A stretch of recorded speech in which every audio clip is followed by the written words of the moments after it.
Oh my gosh, after just dragging these shows along for at least a month, we actually have something to talk about. I'm so excited. We actually have a ton of things to talk about because right after the show happened last week, Cloud9 benched every player anyone's ever cared about for their roster. We had LCS start. There was a game there's no Nexus explosion, and yet a game was finished.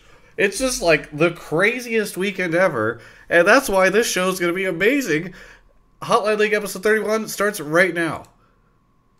Wait, there we go. Hotline League is brought to you by Omen by HP. Took a second. That was all. I pressed the button and it didn't work as well. I'm gonna be honest, Travis. Your fake YouTuber voice needs some work. Wow, guys! Just whoa, what a wacky and crazy another weekend. day in Hotline League. It's whatever. How are you, Mark? I'm great. I'm really happy things are finally underway again. And kind of like what you just said, like I was posting all the stuff that was happening, and I like forgot to mention the C9 things. I was like, this crazy meta. This team is losing. These guys are winning. The game ended without ending. Oh yeah, and C9 benched. Yeah, everyone. Should mention, by the way, I forgot to mention in the show opener, but we are going to be joined by Dash very shortly into the show. We're talking a little bit beforehand. One of the things we'll be talking about is, of course, the Echo Fox ruling, where there was no Nexus explosion and they still won. But before we get into that, Mark, I just want to say, I felt like the Kobe Infinity War dust away thing. The joke was not executed particularly well, but you throwing your hands up and saying "yay" was very good. Thank you. Very good. Yeah, it was a bit joined of a by laugh. the real guest of Hotline League right now. Give me my wallet. Travis stole my wallet. That's what he does to get guests. He steals their shit and tells them like, "Oh yeah, just pick it up at this time," and then, "Oh, what do you know? I'm live." Yeah. Hotline League. People can't see you right now. Oh, there you go. Are you Hello. are you familiar with this show? Is this the show about that dead game? Yeah. What do you think of the Echo Fox ruling? It's good. I liked it. Game was over, and don't make them replay the game. It's already. I mean, it's pretty much done. If you were Clutch, I'd be sad. you'd be sad, but you'd agree with it? Because I came back from a bigger lead than that against the Immortals. We were like 12k cooled down, and we lost every tower, and they were about to end the game on us, and we came back. So of course I'd be fucking pissed. But what can you do? Well, so you say the game is over, but then you just described a scenario where you came back. Well, it's realistically over, but that was a miracle. That was like a miracle comeback. Okay. So the chances of a miracle comeback were... I mean, you don't remake the game because there could have been a miracle comeback. Yeah. Right. That would feel really shitty for Echo Fox. Yeah. Mark, do you have anything for Peter before he leaves with his wallet? How come you've been in the background of this show more than you've actually been on this show? Travis steals all my things and then makes me come to get them. That's actually not true. I had to pay... He like locked you in bed that one time? I had to pay for his Din Tai Fung. Every time. But then he came here and he got in Kobe's bed. Don't get in Kobe's bed again. I think he's not happy about that. Can you... One of the first times I interacted with Doublelift was at a CLG house party. I got really drunk and I like hopped into bed with him. And like I don't think we'd ever talked before that. Yeah. So anyway, we're doing a show called Hotline League. If you're just tuning in, you might be a little confused by what's happening. I think we all are. As Julie types really loudly on the keyboard. Do you want to talk about the Echo Fox? Yeah, I do, because I want to do that before Dash gets on, because otherwise he's in a weird situation. I want to get this over with so we can get Dash on. Yeah. Okay, so my take on this is I am fine with the ruling as it stands. I think you could make an argument both ways. So if they hadn't, I think, and either way they're in a shitty position, and people are going to argue that they should have done it or they shouldn't have done it. The big thing for me is I'm just frustrated. I did a video about this where I feel like these bugs keep happening, and quite frankly, I'm always surprised because it feels like there are more bugs in the LCS game. Like, it is amazing how many bugs are discovered in the LCS, which is a tiny, tiny, tiny fraction of the amount of games that are played completely. And I had a lot of people that, once I did that video, they said, Travis, I'm I'm a software developer. You might not know this, but you can never truly eradicate all bugs. So saying just get rid of the bugs, that there's no bug, that's not a... I get it. I am not a software developer. I know everything is going to have bugs. But I feel like if you think about the sheer amount of bugs that pop up in competitive games, which are just the tiniest fraction of the amount of total games that are played, it is kind of insane. And I have to imagine there's a way to limit this stuff a little bit. Were there not games crashing in patch 11 with Talia on the regular server? Could they not have detected that somehow? It kind of blows my mind. I feel like there were probably things they could be doing more to address this stuff. I also wish I could have interviewed a League Ops person yesterday. I thought it was kind of lame that they didn't let me do that. Yeah, I assume they not let you do it, or were they just busy working? They were busy. Sorry, I shouldn't say let me do it. They were busy trying to figure stuff out. I think it would have been nice for them to come out and say, we're still investigating what happened. Here's why we made the ruling. Because I get that they can't... Look, 100% they still have to figure out like what the cause is, and I'm sure they're going to make a statement that involves that. I think in the immediate moment, people are going to be asking, why did you create this ruling? The very basic answer that was given on the broadcast is fine, but not particularly satisfying. And I think the idea that they're just not going to talk to any media about it is kind of strange. So that's my take. Yeah, I can see that from how other leagues and things operate. If there's a big explosion, someone gets up and says, we're investigating cause of explosion to the media. Yeah. But, I mean, technically, we said that on the broadcast or something, and we gave like a really short description of like the reasoning, but whatever. It's definitely not the same as talking to you or something and letting someone ask questions back. Yeah, I don't know how comfortable you are sharing your take on everything, and if you feel like it was a fair remake and just your take overall. Yeah, I'm not dumb, so as soon as that happened in the meetings after, I was like, hey, by the way, I go on a show on Mondays. What am I allowed to talk about? And, they gave me a couple things I can't say, mostly related to the bug itself. Okay. Not really about the decision. So there are things you can't say. That's what we know right now. Maybe you could share with us instead the things you can say. Yeah, so from my perspective, it kind of sucked. Obviously, like you said, no one's going to be happy. Someone's going to get wronged. Even the way of thinking about it, who gets fucked less is still weird to me. Oh man, Clutch Gaming was losing that game. Echo Fox put all that work in, and so it would have fucked Echo Fox more to remake than, because, on the desk, Jet and I were talking about what are the chances that this team comes back. We set around 90-10 in favor of Echo Fox at that point. And so if you're setting it back to 50-50, it's arguably worse to go 90-10 to 50-50 than just to screw the team that's at the 90-10 position already. So you can argue it from that perspective. I know a lot of people got really mad because technically the game didn't meet any of the requirements, or not the requirements. They're like guidelines. Yeah, the guidelines. So it's if the gold lead is X big, I think it's 25%. If you're down more than 7 turrets, if you've lost 2 inhibs, and a lot of people start pointing to other games where they did offer a remake, and a lot of those times it was just one of those conditions still not met, but only close to one of them. This game was a 10k gold lead with an inhib down, 4 dragons to 0.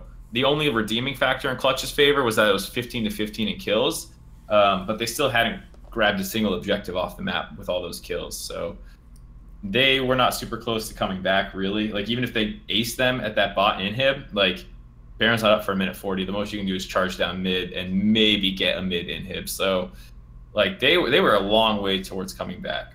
Yeah. So what I'll say... Oh. Go ahead. My perspective on it, and because I think a lot of people are well, what would you have done in those things? It was a weird game to be the precedence, because I don't think this had ever happened before. I think this is the first time it's literally ever just been awarded game victory, whatever it's called. And this, because it didn't satisfy one of those guidelines, it definitely feels weird to be the first example that they ever hold up. But in the future, this is a game that would probably get awarded. And so while it is not the ideal precedent-setting game, I still think it was the right decision. And I know Hakuho felt like he was about to kill Huni. I talked to Huni after that, and he's like, I have Banner of Command, Zanyas, and Flash Up, and you have no summoners. Like, you're not killing me there. And then the rest of Echo Fox was closer. So he thought if they engaged on him, the clutch would have just got wiped. So, like, as well as Doublelift's perspective, a lot of people think, like, the chance of them coming back was pretty close to 0. Yeah, it was really fascinating. Like, I expected Clutch to be frustrated, but ultimately feel like, okay, well, whatever, we lost or we're going to lose, it's just a shitty situation. But like, Apollo is the nicest guy in the LCS, and I walked up to him afterwards and was like trying to be like, oh man, what a fucking shitty ending, huh, or whatever, a little Mimi, and he was like, not in a good mood right now, Travis. And I was like, whoa, okay, like, you know, this is a really stressed out scenario whenever Apollo is like not in a good mood. Poor dude. I feel bad for those guys. The sense I get is that the Clutch guys don't, this is speculation, they're not, I don't think they're going to say anything, but my speculation is that they don't agree with the decision. To me, it's almost like following a script. Like, the people who get fucked are never going to be like, or, you know, quote unquote fucked in the situation, are going to be like, oh yeah, totally understand that one. And like, they're going to throw a hissy fit and complain about it. They should do that. I mean, that's their right as the team that had this made against them. But it's also not fair to Echo Fox either. So like, they're all like, yep, that wasn't super fair, but we came out ahead, so we can say that. I don't know. Everyone's just kind of like saying what you think they would say, given like what happened to them. Yeah, I think the overall thing I will say, look, I'm not trying to be like a Riot hater or anything like that, but a lot of the content, or some of the content that I've been making this split that is a little bit more critical of them, has started to fall in the same bucket, which is, I am worried that esports is not enough of a priority at Riot to sustain the like professionalizing of it that needs to happen. This is like a bigger conversation. Obviously, I don't need to go too far into it, but like, I think it's fine to excuse these types of bugs and to say, oh well, we've got Chrono Break, but we can't always resolve this stuff whenever you're, you know, several years in. But if they really want to turn this thing into something that lasts for years and years and years to come, you need to do things like have your events announced well in advance, which was something I was frustrated with earlier in the split, and make it so that people don't just throw up their arms and go, bugs happen. Because when you've got like the bugs happen in software attitude, you just kind of excuse any bug that occurs as a bugs happen thing, and it moves on. I think there are probably things that they could be doing. They could patch less frequently. They could be more comprehensive in their scanning of the bug situation. They could do a lot, I think, to prevent bugs from popping up in sports. As a guy that came from a programming background, like, no, I mean, like, it's easy to say like they should not have these bugs. It's like those people are saying, you can never know. And like, until now, I can't think of a situation in the NALCS since Chrono Break has been introduced where the game was not chrono breakable until now. I think they did. I think at one point in time they had to do a remake because it was chrono breakable. What? No, if it's chrono breakable, then they don't need to remake. No, it was not. I'm saying it was not chrono breakable, and so I forget. I think that they had it one. It who knows? It's been around for a while, but look, yeah. Everyone always, the response whenever I say this stuff is everyone just says, well, bugs are always going to exist, and I get it. I'm saying bugs exist too much in competitive League of Legends, and if you just have the mentality of bugs are always going to exist, then you could have a limitless number of bugs and constantly write them off. Like, do you think, Mark, that there's no way that they could improve the vetting of the game, that they could take tasks, if they patched less frequently, would it be less likely to have bugs? Yeah. So they could patch less frequently, for instance. Like, there are things they could do to lessen the amount of bugs that show up. Yeah, but that's also, like, you're weighing that against other things, right? Like, do you want to have a shitty meta for longer because it takes longer to patch in competitive if they ever miss on a patch? Yeah. I don't know. Like, that's what you're weighing against. Like, oh man, Artemeta sensor sucked. Well, you had it for an extra month and a half because, or whatever it is, you know, when games were super slow at the start of spring, like have another 4 or 5 weeks of 50-minute games because you don't patch as quickly. Like everything is costed against something else, and like maybe I'm crazy. I mean, a lot. Look, I'm throwing this opinion out there, and I know I've gotten a lot of pushback even from the community, which it feels weird to be more critical of Riot than the community. But I just I'm familiar with other esports. There are not as many bugs that occur. There are still bugs that occur in Dota 2 and in CS:GO and others, but there are less bugs that occur in those games. To my understanding, there's not really been an instance where like games have had to be remade or reset or whatever in Dota, for instance. Like it's there are ways around this stuff, you know, and that's my take. But maybe we're all fine with the amount of bugs that occur. I'm not happy when I see a bug, but I'm not like, oh, we should revisit a lot of policies to fix this thing that happened. I mean, do you feel like the amount of bugs that occur in the LCS and globally are acceptable right now? Yeah, I don't feel like it's too bad. Okay, that's just ultimately that's like the core difference in our opinions. Is I feel like at this amount of point in time, there should be less of this stuff, but maybe other people have more susceptible or more ability to accept it than I do. Yeah, and like we'll see what Riot says about the bug too, because watch, like, who knows what they say. Maybe when that happens, you'll feel less like rawr about it. Yeah. The only other thing I'll say is for people like, oh, you know, I saw some people in chat being like, just delay the game, and play it again some other time or something, or like, I mean, one, you have to accept that you can that you want to delay the game and then remake it. It's not like a broadcasting issue. I think it's more of a fairness standpoint. And two, like in some games, like some rules exist to just call the game. Like I think baseball has a rule, like if it's after the 6th inning and it would have been a rain delay, you actually just call the game. Like some sports have rules like that too. So, you know, I think it sucks balls. I wasn't happy about it. If I was Echo Fox, I would not want to remake at all. And if I was Clutch, I would want to remake because it's bullshit and we didn't actually lose. Like, I don't know. It's a shitty situation. Sometimes that's just how it goes. We'll have Bonnie Pan, Doublelift's girlfriend, on the show in the future because she's a software programmer and is happy to talk to us about all this. Is a joke, but she's in the chat right now offering to spill the beans on programming stuff. Other than that, what are you doing, Mark? Who are you talking to?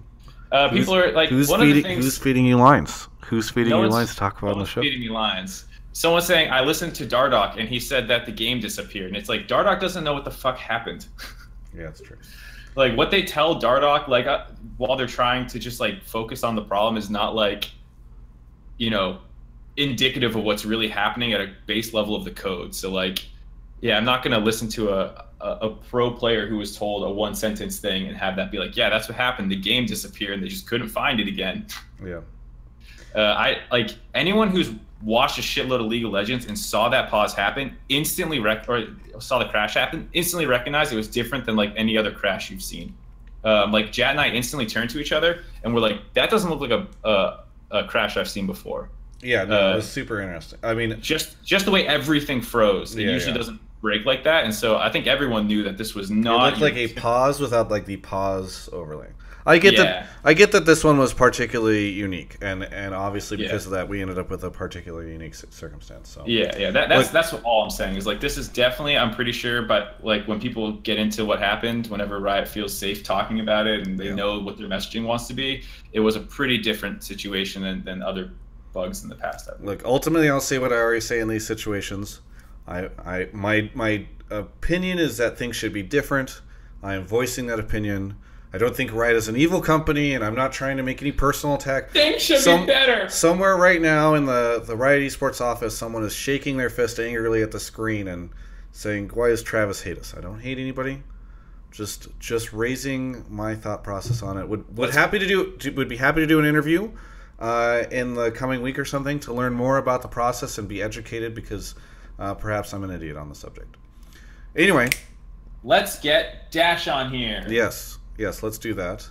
We need to Bring the screen over to something else. Is Dash in Discord? I think I can go to this one safely. Yeah. Switching over. I've got him somewhere on James. Oh, can you add him to I think you have him on Discord or on Skype and I don't. Oh, I saw him come online, so I guess you must have added him to the last show he was on. So can you add him to this call? No one. I've switched the screen, so you can do so. No? That's a contact. That's not what I wanted to do. How do I add people to this goddamn call? There should be an add button. Technology, people. As you can see right now, it's very complicated. If I can't run the show smoothly, maybe the bugs in the LCS are acceptable. Okay. I see the call. I think Dash is in it. He just needs to mute himself. I see his video. Discord. Oh, I see him on Discord too. Everyone's trying to. Guys. There we go. All right. I assume that's the right Dash on Discord. Yes. Dash is at you. One sec. Let me adjust volumes. All my volumes are. That voice doesn't sound like Dash. Maybe you also need to mute on Skype. Yeah, I muted on Skype. All right, so. All right. You say this doesn't sound like me? It's an imposter, I think. Dash, tell us an embarrassing story about yourself so that we know it's actually you. Oh, that sounds like a great method of verification. Yeah. That's how I verify all the people in my life. Even when I see them in person, I'm like, this. I've seen a lot of sci-fi shows. This person might not actually be themselves. Please tell me something embarrassing, a private secret you wouldn't want anybody else to know. Okay. I think I've got everything set up. I think I've got everything set up. We're pushing live Actually, right now. You know what? Can you give me 10 seconds? Sure. All right. Oh yeah, Travis. At some point, I'm gonna need to run downstairs and open the door for somebody. That's fine. You want to tell us who? My girlfriend. Well, things are getting serious if you're opening the door for her during the show. Congratulations to Mark on exciting improvements in his life. All right, Dash, you're on the show, just so you know. What's up, everyone? Oh, yeah, my hair's going nuts. Yeah. This is fun. Where's Cassandra? Get her in here. Where is Cassandra? What if she just showed up right now and fixed her hair? They surprised James with... There we go. Oh, you're blurring that picture. Unfortunately, it's not as dark as it was last time when I came on the show, so my lights aren't showing up. But we moved the show to accommodate your schedule. No, I know. I appreciate it. You have a busy nightlife. Wonderful. Yeah, well, we want you on the show that badly. So I guess I should officially address the fact that Dash is on the show. Dash is joining us on Hotline League. I think he's the first ever guest to appear twice, if you don't count Kelby, who's somewhat of a co-host. Wow. So welcome back, yeah. Well, thank you very much. Am I wrong in that, Mark? I'm trying to think of another example, and I can't. So I assume you're right. I think that's it. Well, either way, welcome to the show, Dash, again. Thank you. How was LCS weekend for you? Kickoff weekend? It was good. I mean, it's funny. We still walked away from the weekend, I think, saying, damn, that was more tame than we thought. But that's just given the way the rest of the regions played and kind of some of the stuff that we saw come out, like triple support comps with an ADC in the jungle, Darius bot lane, like where was that? Or, just some more stuff. But ultimately, I had a ton of fun watching, there was some statistic that I think Emily Rand tweeted out that we kept with marksman more than any other region. Like LCK, I think, had like a 35% marksman usage rate, and I think we had like 80% or 90 or something. Yeah, now granted, the win rate of ADCs in NA was actually positive or above 50%, whereas in other regions it was like 33%. So here's what that tells me: the jaded. If you are down on North America, the story there is our ADCs only know how to play ADCs, and they can't learn how to play other stuff quickly enough. So the win rate is super high here because when they try to play something else, it doesn't work. Yep. But maybe we're just ahead of the game. We've realized that all this experimentation in these other regions is just bullshit. It's hard to say. It's Yeah. actually hard to say because at times you watch a game and it's like, well, very clearly scaling on an ADC can, or on certain ADCs can still work. Yeah. But then in other cases, it's like, well, the game isn't going to go past 25 minutes, so why would you ever play an ADC? Yeah. Did you guys get to see any of the tailgate out front? Not when I it's like. unfortunately did not. Yeah. Yeah. I have to say, Mark, it's sad to me that you didn't get a chance to see it because thinking back to the days when it was just you and Josh with a CRT in the parking lot playing Smash, and then eventually I hear getting shut down for having a barbecue, an unauthorized barbecue.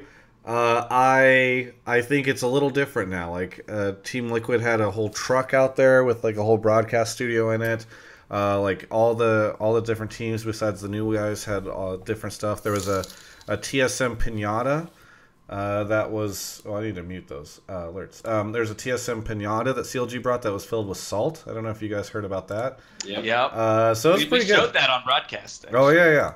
It was pretty good. And by the way, your guys' new studio. Talk to me about the new studio because that looks amazing. It's glorious.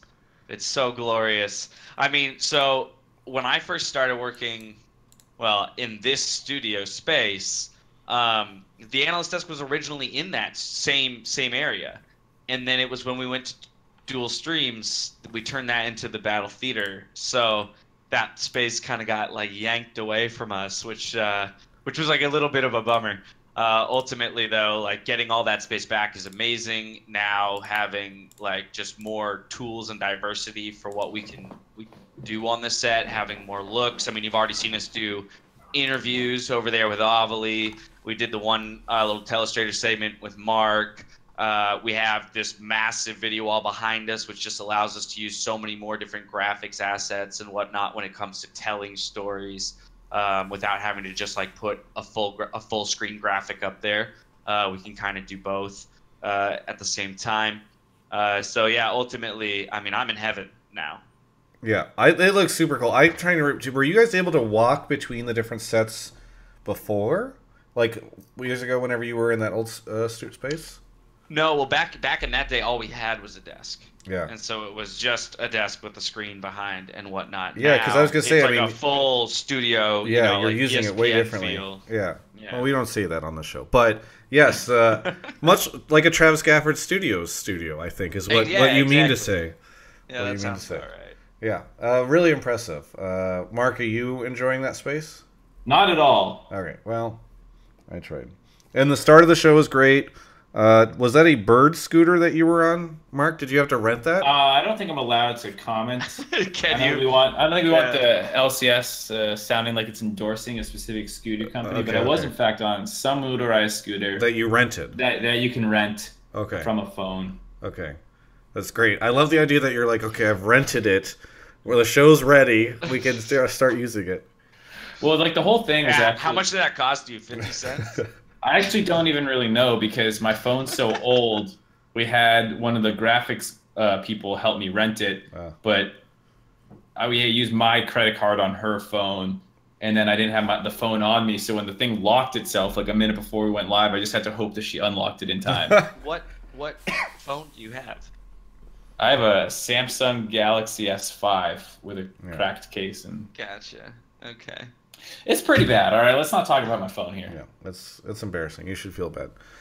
It just felt, before we get into calls, I'll just wrap it up by saying I don't know how you guys feel, but like there's part of me every time, I will admit, every time a split's about to start, I go, no, my weekends, I like these things. No, don't take these away from me.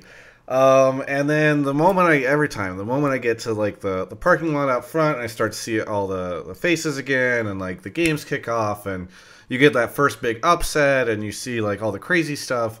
It's just it feels like being home again. So I loved having LCS kick back off again. Good stuff. Good stuff. I know that feel. I mean, I think we all have that feel. It's when your social life like kind of begins again on the weekends during the off season. Yeah. And you get that taste of what it's like to, actually be able to go to dinner with somebody on a Saturday. Yeah. That you couldn't have done before or something like that, or go on a weekend vacation. Yeah. And then that slips away from you. But ultimately, it's good Good to see Professional League kick back up. Well, there's so much that happened. Mark, you should maybe explain how the show works for call-ins. Yeah, so for people who have not seen this show before, the way this works is we have a Discord that we are using for it. I'm going to post it into Twitch chat right now. So you're going to go join that Discord. Once you do, there'll be some voice channels that you need to join, either pleb calls or pleb calls 2. Once you're in there, you can kind of mute yourself if you don't want to listen to people breathing. And then there's also a text channel called Pleb Topics. And in there, that's where you're going to put your take. We don't want random questions, just like, do you guys like the split? And so we want to hear what you guys think about it. So I think this meta is awful. I love this meta. And then give me some reasons, hopefully. If I like what you're saying, I'll pull you into the waiting room where once it's your turn, I'll do a quick mic check, make sure you're good to go, and then pull you on air. The only request I have for us as hosts is because there's so much to talk about, and some of us really enjoy talking. Who the hell here enjoys talking? I'm sorry, Mark. Listen, I'm going to try to cut down my answers a little bit. Yeah. All I'm going to say is, there's a lot to talk about, and I know all of us love talking. So I've already seen Dash is already doing it. There's been a couple times where I said something, we had about 2 seconds of silence, and you could tell James is holding himself back. He's like, yeah, I know. Oh, okay, I'll say something. I'm making a concerted effort this time around. All right. Well, either way, also should mention if you are a Twitch Prime sub, you can link up with your Discord. Gives you access to a sub chat, which will allow you to put your question in there. You can put that in the sub chat and say, "Oh, I need to move the Hotline League section up in Discord," and that just gives you a little bit of a better chance of getting picked because you're not competing with everybody else so much. So feel free if you're a sub to use the sub topics chat, and if you're not a sub, feel free to make better decisions with your life. Mark is grabbing questions right now, and while he does that, I want to shout out to a slew of people, speaking of subs, who have signed up to support the channel in the last little bit here. We got Applicative Jones, Dopey D313, Zavidar, Crossbow Burrito, who resubbed and said, F you, Travis, stop taking my money. P.S. Only sub for the show, and Mark, give him my money. Purple Erp subbed. Dr. Manhattan 18 resubbed for 7 months and said, PogChamp, owned by HP, I'll call in soon. Keep the stream up. Nihilist Gamer, Tomax of Dagger Spine, and more that I will get to in just a little bit. Now, Mark, it's that moment as you move into the other waiting room. Oh, you found somebody. Yeah, we have people ready to go, dude. We got Dar King, who is joining us right now. Dar King, you've been on the show before, I believe, but maybe you can remind me where you're calling from.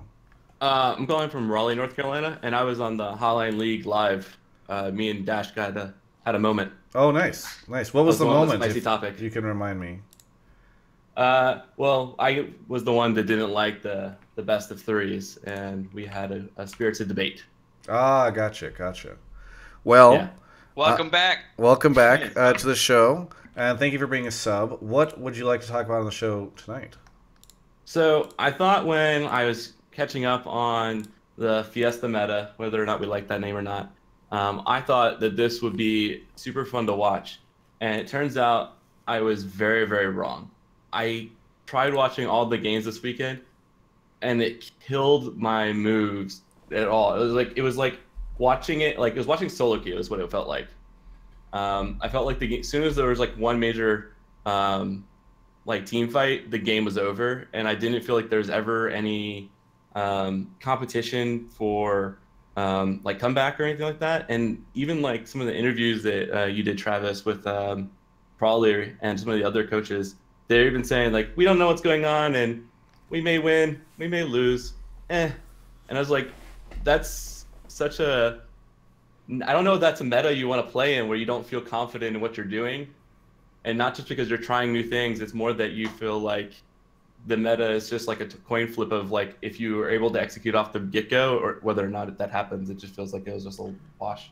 I didn't interview Prawley, so I'm not sure where you saw that. But I mean, I'm going to let Dash and Mark let loose here in a second. But for me, I feel like we constantly see this whenever we come back to the start of a split, where the teams have all been on break for a while. There's usually a pretty big patch right before spring. I mean, obviously the big season changes right before spring, and then It's unsurprising that we saw one right before summer. So I feel like, generally speaking, a lot of the times it's a bit of a mess at the start of the split, and everybody kind of looks bad. But I don't know, Mark or Dash, if one of you guys wants to pop in here. Let's go first. I'll go first because I think I have less to say about it. I think the snowballing of it, I 100% agree with Darkwing, is a little out of hand, and I would love to see that get pulled back a little bit. I think, in one of our segments, we highlighted a bunch of changes that have sped the game up, and hopefully you can revert some of them maybe, or in other ways slow the game back down. But outside of that, I think like the whole people don't know what's going on and this and that, like part of it I feel like is a little disingenuous and kind of people just not wanting to say their true thoughts. Like, oh, it's a coin flip meta. It's just a coin flip. It's like, no, it's not. I think a lot of the good teams still win for good reasons. And how well people understand that. Like Echo Fox is 2-0. They showed a good understanding of the meta. They played meta picks and put their best players on that stuff. And what do you know? They're 2-0. That's crazy. So I think, and to Travis's point, a lot of the times when we come back and it's like, what do you think the meta is or something? A lot of the times you hear pro players, even when it is a more standard meta, still say, oh, we're still trying to figure it out, settle in. Yeah, I mean, I don't disagree on everything. I'm with you on the snowballing aspects as well. I mean, every once in a while, it's nice to see a 22-minute stomp because one team just, executes so perfectly and everything goes right. Like Golden Guardians. Yeah, like that. Sometimes it is fun to see something go quick. I don't like an average game time that is around 25, 26 minutes. That feels a little fast to me. If I had to put a number to it, I'd be like, I'd like an average game time to be 30 minutes to 33.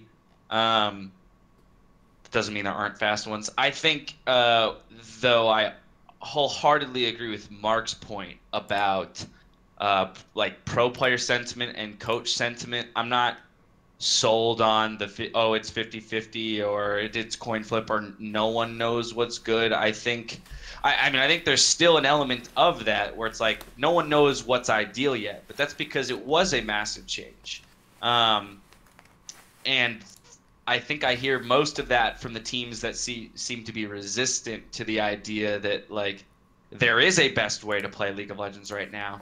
You just haven't found it yet, and be okay with the fact that you don't know the answer and work towards finding that answer as a pro team, because that's what's going to separate you from the rest. And to Mark's point, Echo Fox is one of those teams that seems to be willing to do that. They're recognizing where the strengths of their players are within the strengths of, the champion meta. And they're playing to that. So Dark King, do you have any thoughts? I don't disagree with the entertainment point though. Like sometimes it's not fun to see like one fight and the whole game's over. There's no comeback mechanic. Yeah, I definitely feel like it's the beginning of the meta is always a time to learn, and like that's why I feel like week 2 and the tier stages of like Worlds or the international competitions are generally more competitive and more interesting games because people have figured out what that meta is. But I feel like this one is just, there's so many like more potential like picks, but beyond that, it's just I just feel like it doesn't really matter what your comp is if it just loses one fight and the game ends so quickly. I don't feel like there's a lot of like comeback potential. It doesn't feel like there's like the great comeback games. Like there was the conversation with Doublelift and Aframu that in the YouTube video that's not out yet from Travis that you just showed. But they were saying that they didn't think the Echo Fox and Clutch Gaming call, they thought it was fair, but they thought in the future. Sorry. Whoop. Uh-oh. Mom aggro. Yeah, my echo went off. Typical. Oh, yeah.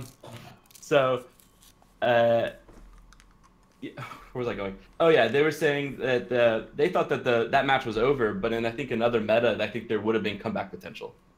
I think that's, I guess, the end of my conversation with that is just I felt like that match was definitely over in this meta, with where they were. But I think in another meta that evaluation of that call maybe would have been differently, because they could have stalled out the game, made it to 45 minutes, God help us all, and then Clutch Gaming could have came back from that. But in this meta, they've already lost an ace. They're about to get steamrolled into their base. There was really a difficult chance that they're gonna come back. Yeah. I think it's also worth noting that like comebacks aren't impossible. Like I'm definitely in the sentiment that like, oh man, you often see like 1 7-minute Drake fight and it feels like the game's over. But the C9 versus Clutch game, Clutch actually came back and made that even after getting 3-0'd 3 minutes into the game, and they won some fights after that, but they still ended up losing that game. So I don't feel like it's fair to call that game. Like that game was technically in my mind a comeback. There's the actual comeback from the TSM versus CLG game. But I just want had a big comeback over in EU. Comebacks are possible. They are more difficult. They happen less. I definitely agree there. Yeah, I just don't want people to get this sense, because the same thing happened with marksmen. It's like, oh man, there's other things in the bot lane, and marksmen aren't the clear-cut answer anymore. Marksmen are dead. I don't want that to happen. Doublelift plays Xayah in game 1 and stomps with it. Yeah, I don't want that to happen with comebacks where it's like comebacks are dead. It's like, no, we just saw some comebacks. They're not dead. They're just. It's a lot harder right now. There should be more of them, I think. Yeah. Very good. Well, hey, thank you so much, Darking, for joining the show. Yep. Thanks for having me on, guys. Have a good one. Thank you, dude. Thanks. Mark, really quickly, I am going to spit out this cough drop so I can do an ad. Isn't that great? Is that all right. part of the ad? Did you spit it into a special holder of cough drops? No. Oh. No. But guess what, everybody? I want to talk to you. I want to talk to you about... Do you guys in Twitch chat, do you know what I'm going to talk about? I think you probably know what I'm going to talk about. We're going to talk about Omen by HP, the only sponsor this show has ever had, and ultimately the best sponsor they've ever had because of that. And also they're great. They do great stuff. Mark rocking that Omen by HP headset right now. All this stuff back here, this is Omen by HP stuff. This is where my producer... is hard at work on the Omen by HP rig behind me. She's not actually my producer. She's just back there. Anyway, you might have heard they announced a sponsorship of Cloud9. That's really cool. And they also they sponsor a bunch of different stuff. They came into the space not too long ago, just a couple of years ago, and realized the value of competitive gaming, that esports was something where there was such a great deal of passionate fans, and they realized that they wanted to support it across all sorts of different levels. And so that's why you see them sponsor everything from Overwatch League to teams to all the way down to Mark and my, modest production here. And so they do a whole lot. They do a whole lot to help us out. A lot of people know that Mark suffered during the break. There was not anything for him to do. There was no MSI. There was no... But he still had this show. And it was Omen who was kind of carrying him through that time.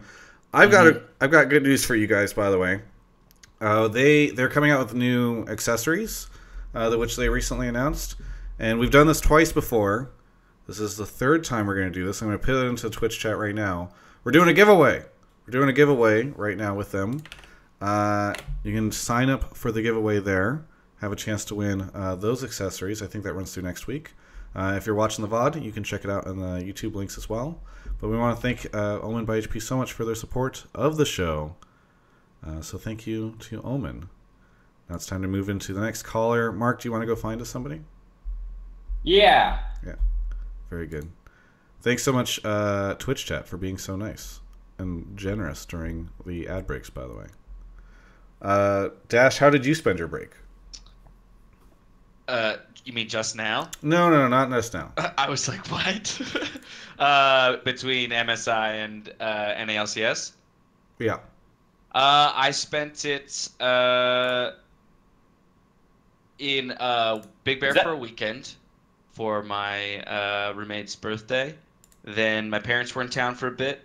And then I went up to San Francisco with my gorgeous girlfriend for another weekend, just last weekend. So I've been traveling a lot, just kind of bouncing around, seeing friends. I had a group of like 6 or 7 friends come stay for a week in LA during that amount of time as well. So kind of all over the place, but it's been good. Yeah. didn't invite you on here to brag about how gorgeous your girlfriend is, but that was really, you know. She's watching the show. So Oh, you know what? She's just super wanted her gorgeous. to know that. I'm glad you brought it up. Fantastic. Event Nexus is here. Event Nexus, where are you calling from? I'm calling from Springfield, Massachusetts. Great. Glad to have you on. Thanks for being a Twitch sub. What do you want to talk about on the show? I wanted to talk about the C9 benching. Ooh, okay, spicy topic. I was waiting for somebody to talk. Okay, what's your take? Okay, my take, especially based on that interview that you put out earlier today with Jack, where he mentioned that he heard from Reaper that he thought the players weren't really showing drive or hunger to be it improve or to really just, get wins in this meta. I think that is a fantastic reason to bench them, because if you don't have drive, you can get replaced. It could be to try to light a fire under you, or it could be to actually promote talent you think might do better coming from academy, both of which I think are perfectly good reasons, because these are jobs for these guys. This is just like an actual game. So they really need to take it seriously and try to improve. Like, it doesn't matter if they don't enjoy the meta.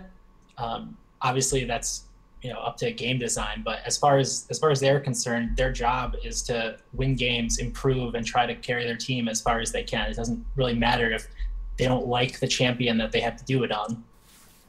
Yeah, I don't know if I'm not sure if a lot of people have been speculating it was because of the meta. I think that might be Reddit trying to put their opinions on the meta onto why players don't have as much drive as possible. I think one of the interesting things, before we directly address your thoughts, is like, it's just an interesting. I don't think that Jack would have ever done this in a relegation world. It's interesting now that, like, Jack can say, hey, these guys aren't performing up to snuff. I'm going to take the much bigger risk by putting my Challenger Academy players in, and sort of risk the fact that we're going to have a bad split, because long term this will be better for the org. But I don't know, Mark or Dash, do you disagree with the caller? Do you have any thoughts on it? I don't know if it's the meta or not. That's just, I've never heard of lack of motivation issues with Sneaky or Jensen before. So, like, the timing, I think, makes it seem like that. But, yeah, I don't know. Yeah, I cannot speak to the reason that they were swapped at all, just because I don't have, again, all we've been told what the org has told everyone else, but if it is what you stated, then you're speaking my language. Like, I think that awesome in the franchise system that it allows an owner or a coach to use their tools of motivation or whatever it is in order to get their team moving in the right direction. And if this is what these players need to light a fire under their ass, then great. I don't know if their expectation was, oh, well, the meta will go back in like a week or two or whatever, so like we don't have to try on these other champions or what. But I'm very happy to see academy players, one, being swapped into the LCS for whatever reason, and two, finding success. They going 1-1 in week one, and as well, a lot of people looking at their first loss as a game that would have been entirely winnable if they didn't give up those 3 early kills. I love the move by the org. So I just can't speak to the reason why.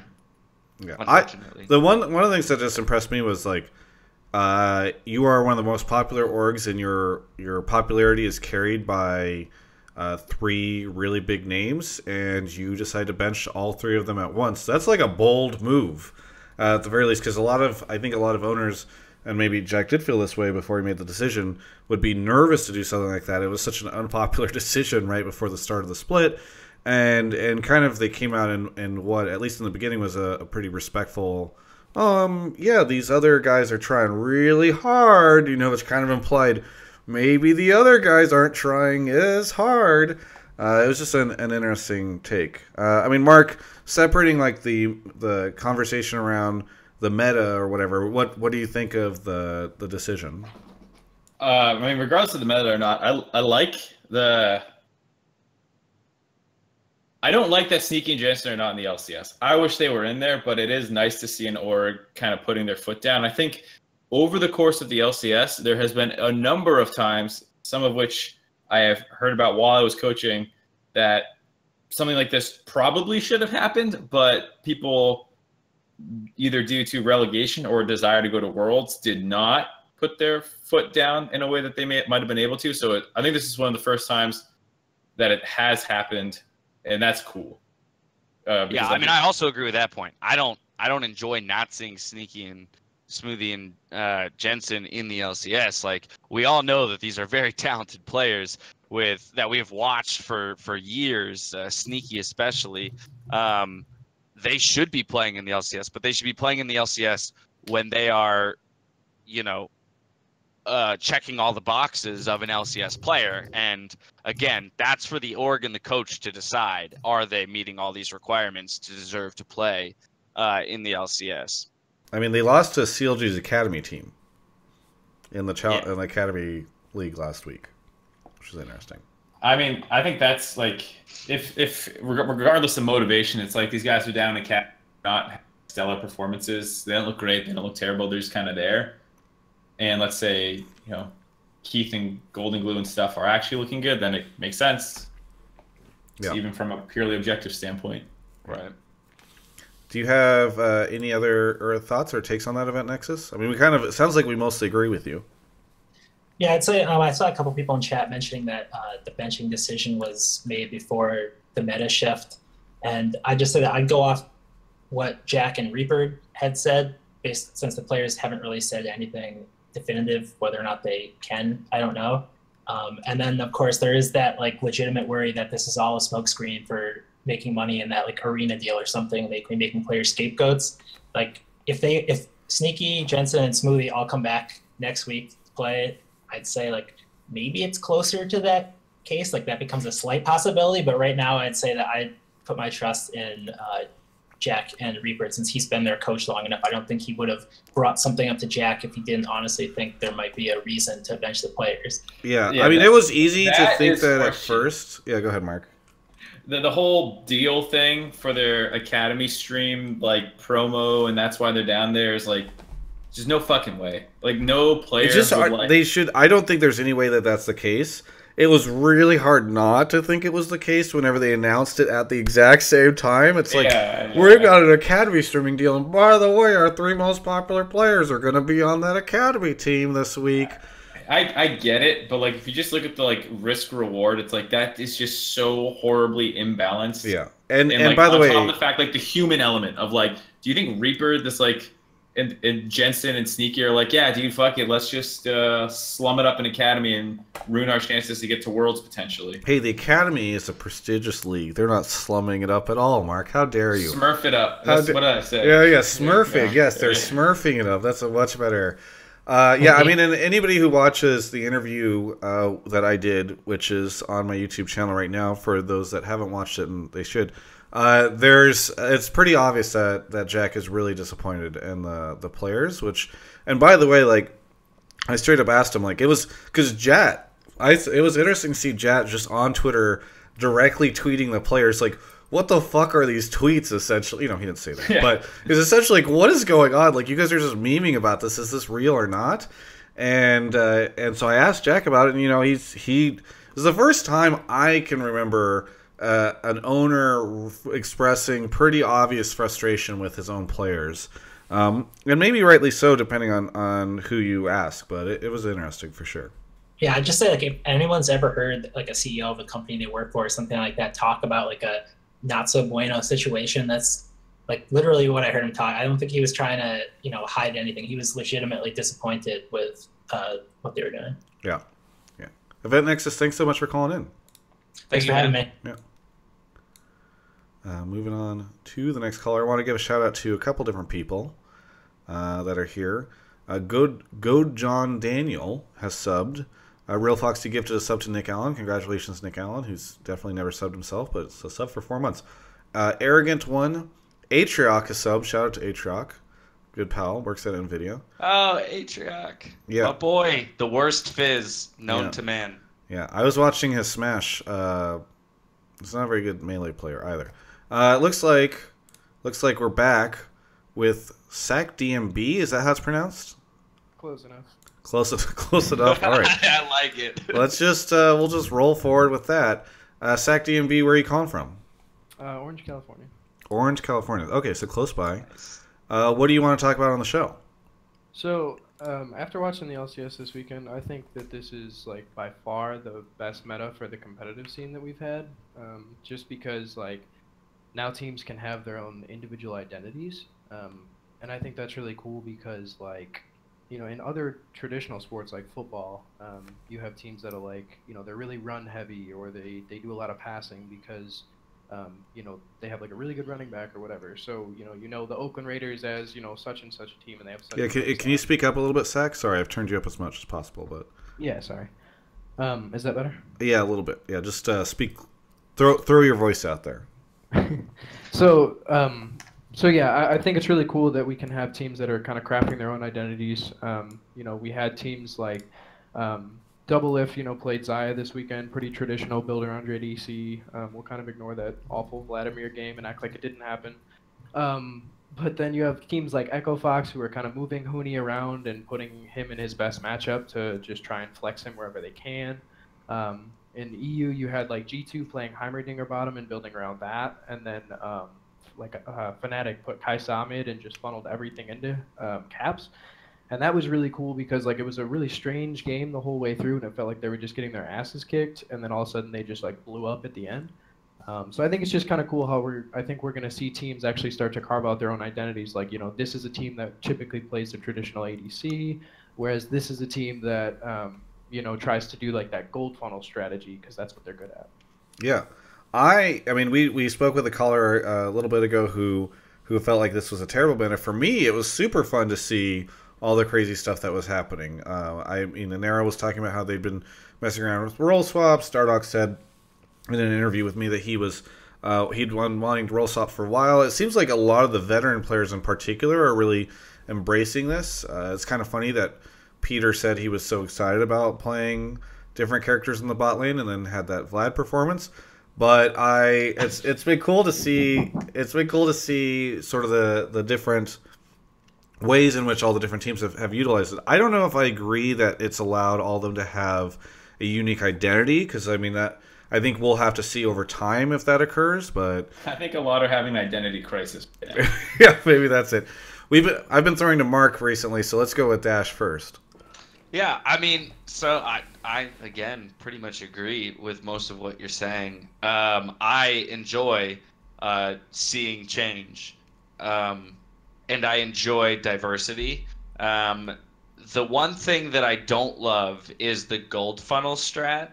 If we're talking specifically about the meta, that I don't necessarily enjoy watching gold funnel strats because I don't want to see some of my favorite players or some of like the best players in the world playing things like Taric or playing things like Braum in the mid lane. Granted, one thing that we've talked about on the analyst desk is we're waiting to see more teams start putting those star players in the jungle then. Like Echo Fox is doing, they're choosing to take their star player and put him in whatever role in that game or that draft they're going to choose to carry, or do something, interesting. So, hey, run the Yi funnel comp, but put Faker on it. I would be curious to see how that works instead of putting Faker on Taric. But in general, I don't enjoy metas that encourage non-interaction, and a lot of those gold funnel strats encourage non-interaction because you're trying to get to an item breakpoint and get enough ahead on a single champion that you then can interact with the opposing team, but with such a large advantage you can't lose. So I don't really love to see the meta in that way, but pretty much in every other way we're seeing it manifest right now. The fact that we're seeing Yasuo's and Swain's in the bot lane along with Mordekaiser's, Darius's, anything from Brahms to Brands to we're seeing Nocturne, and we're seeing crazy stuff in the top lane too. Like, I love the diversity, and I love that it's forcing teams to start to reevaluate like how they approach the game and what they prioritize. Because again, we're seeing some teams immediately more successful than other teams, I think, at understanding how to win given the meta. I would only disagree with Dash on the goal funneling strategy if I felt like it was the best way to play the game or like clear cut that way. And as of right now, just based off its gold or its win rate and its pick rate and things like that, I don't mind that it exists because it feels more like an opt-in strategy. Like if it's the optimal way to play and Faker has to play Yi or Tarek, then like yeah, fuck that. But like I'm pretty convinced right now from what I've seen that they don't have to be doing that. And like Yeah. I'm more mad at the players on the team for picking that for Faker than I am at the Riot Balance team. But either way, I don't want to see it either. It's just who am I upset at. Sack, do you have any additional thoughts? Yeah, and like the gold funnel strategy of all the new ones that we've seen is definitely my least favorite, just for the fact that it's like, you know, you literally just watch everybody feed gold into the mid laner, and then all of a sudden, like we saw in the Fnatic game, at the end, it like does, you know, a 180, and, you know, all of a sudden Fnatic's in their base blown up. So nothing, you know, just the team that's gold funneling just either does nothing or just gets stomped for 20 minutes, and then, you know, now with 600 CS or whatever, he just blows up and kills everybody. But I think the fact that that is such a, like Mark was talking about, such a niche strategy. You know, not everybody can do it. It's definitely not on paper just the go-to best strategy. I think it's pretty cool, and you know, we won't see it every game, but like some teams might be good at it and pull it out every now and again. So I think it'll be refreshing that it's not just like who can do the 1-3-1 the best. Okay, you're the best team. It's like, you know, we'll see different strategies every game, and I think it'll help from a viewer's perspective of not getting so stale, because we'll constantly be having, you know, 1 or 2 games of this strategy, 1 or 2 of this one, rather than just, you know, the same 4 ADCs, and it's like, oh wow, we're seeing Xayah again, you know. Yeah. Zach, is there anything besides gold funneling you don't like about the meta? I pretty much enjoyed most of it. Like I thought all the games, like Heimerdinger bottom was really exciting and cool to see, and it wasn't like too crazy and out there. And then we had like, you know, we had a couple traditional ADC games. Like it was cool to see. You know, I play pretty much just Ezreal, so like, you know, as somebody that plays ADC, like Ezreal's still meta, but I was kind of like, oh no, like our marksman dead. But it was kind of cool to just see Doublelift like shit on everyone that's saying that, like, look, I can still play Xayah. She's supposed to be one of these terrible crit ADCs and still win. So yeah, I enjoyed the weekend. I thought it was one of the best ones I've seen so far. Yeah, thanks, Zach, so much for the call. Thanks a lot, guys. Yeah. Thank you, man. Right, moving on, a couple more people to shout out. Sham gifted a sub to Colors of Life. Deplex subbed, Beto69, Hasterius subbed, Purple Ray Q resubbed for 2 months, Skyfall 3665, Chichuro, which is literally how it's spelled, resubbed for 2 months, and then Kharkov PhD resubbed at tier 3 for 2 months. Thank you so much to Kharkov. All hail the based god is calling in. Where are you calling? That says on your screen? That's what it says. That used to be my old one. Well, for me it says CYX. CYX is calling in. Well, either way, what is your? I don't know what's showing that. Discord is up to no good. Where are you calling from? I'm calling from Columbus, Ohio. Columbus, Ohio. Have you been on the show before? I have not. Okay. I feel like we've had somebody from Columbus before, but maybe it's a big city with more than one person. What would you like to talk about on the show tonight? My hot take is that this is the best competitive meta we've had since like season 3 and 4, and that there's only 2 teams, being TSM and Echo Fox, that are actually playing it correctly. Oh, okay. Well, we already talked to somebody who says that the meta is great, so I don't know if we need that. But explain to me a little bit about why only TSM and Echo Fox are playing it correctly. For me, it's about the way that they're playing towards their players' strengths themselves, like individually. So we've seen like Bjergsen on the Aurelia twice, and like they're identifying that like Sven is playing traditional marksman because that's what he's the best at, and then Bjergsen's playing hard carry mid laners like what we remember him playing the Zeds and everything when he was popping off in the beginning, not the Gallios and stuff of like the past couple seasons. And I think that that's why they've maintained like their strength so far just in the first weekend, and what will carry them through the season is that they're able to find their players' strengths and play to those really well. Even with Echo Fox, they moved Tooney around and put him in the roles that they needed him, and he's arguably one of the best players, if not the best player in the NALCS. Gotcha. Well, Mark? Are you saying that they're going to stay the best teams, or that they're the best teams right now? I think that they're going to stay the best teams because of that. Ooh. I might disagree on that point. I think they're the best teams right now in that it felt like they knew what they wanted to do in. Like, I don't think Golden Guardians with like definitely saying something along the lines of like he's not really comfortable or he doesn't really like non-marksman. I forget which one it was. I interviewed him and he says he presses the X in the top right corner of his client whenever he Yeah, can't play right. marksman. Yeah, so the fact that he played Vladimir to me was like, why, dude? Like, they didn't ban out all the marksmen. Like, I don't think the matchups was that bad. Like, you could probably find a marksman to play there. So, like, some teams just straight up seem like they're experimenting right now, whereas to Base God or CYX's point, that, yeah, like, I think Echo Fox has some stuff that they have up their sleeve that they're practice on. It makes sense for their roster. Same with TSM. They're still playing the meta in terms of the strong picks, but they're not, like, really branching out there and trying to put Sven on things that Sven doesn't really want or enjoy playing. Yeah, I largely agree. I think I would throw two other teams in. I think Echo Fox is probably just right now number one. This is off of 2-game sample size, so understand that that's very little information. But I would probably put Echo Fox up there.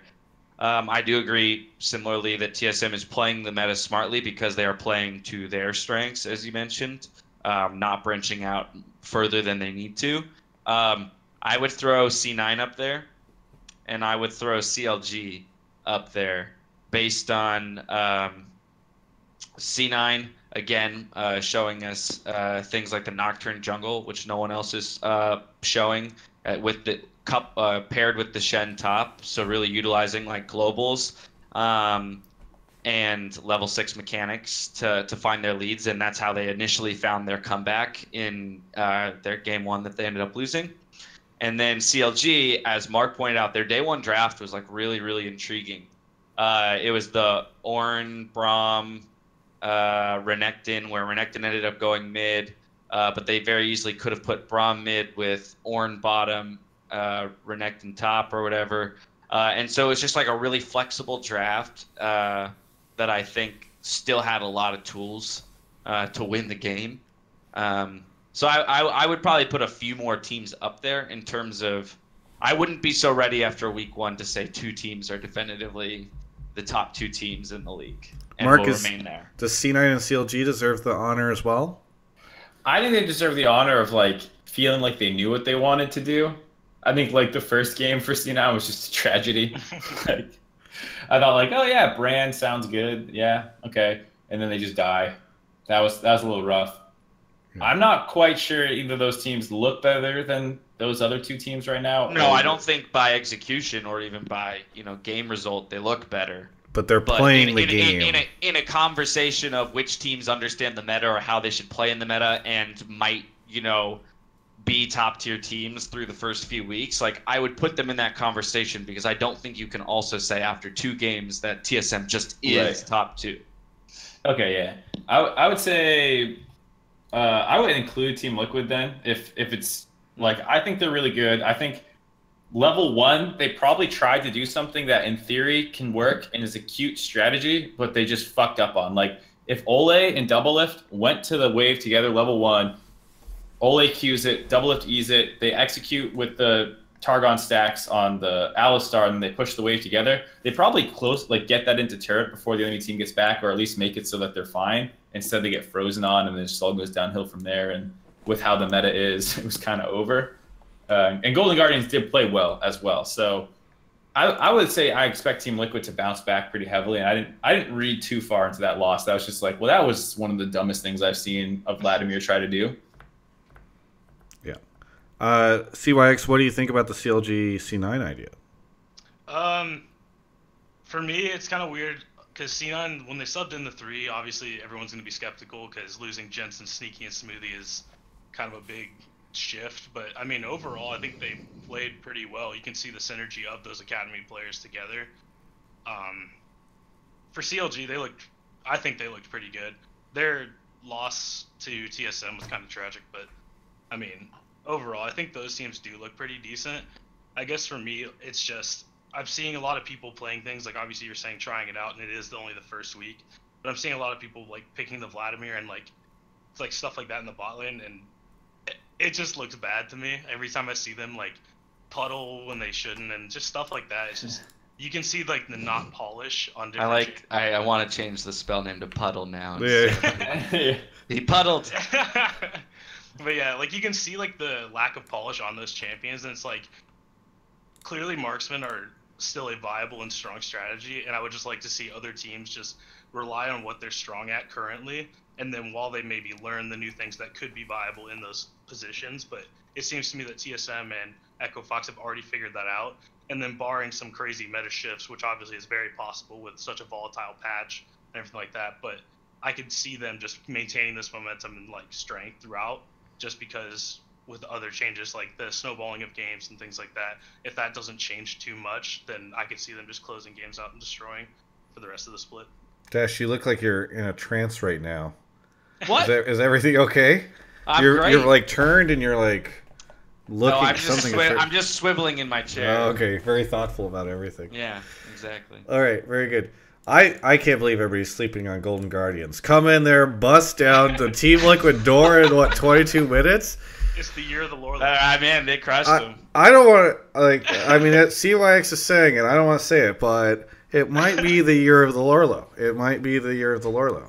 It Travis, well might be. On record, where do you think Golden Guardians will round out the year? 6th. Oh, this is good. 6th? Yeah. Playoff They're a bound. playoff team. Yeah. All right. I think they sneak in. Aatrox, 1v9 raid boss, Lorlo Aatrox. I think they sneak in. And by the way, that's not entirely because Golden Guardians is so good. It's because I'm hearing like behind the scenes, and you know, kind of saw there are a lot of teams that are just really bad right now.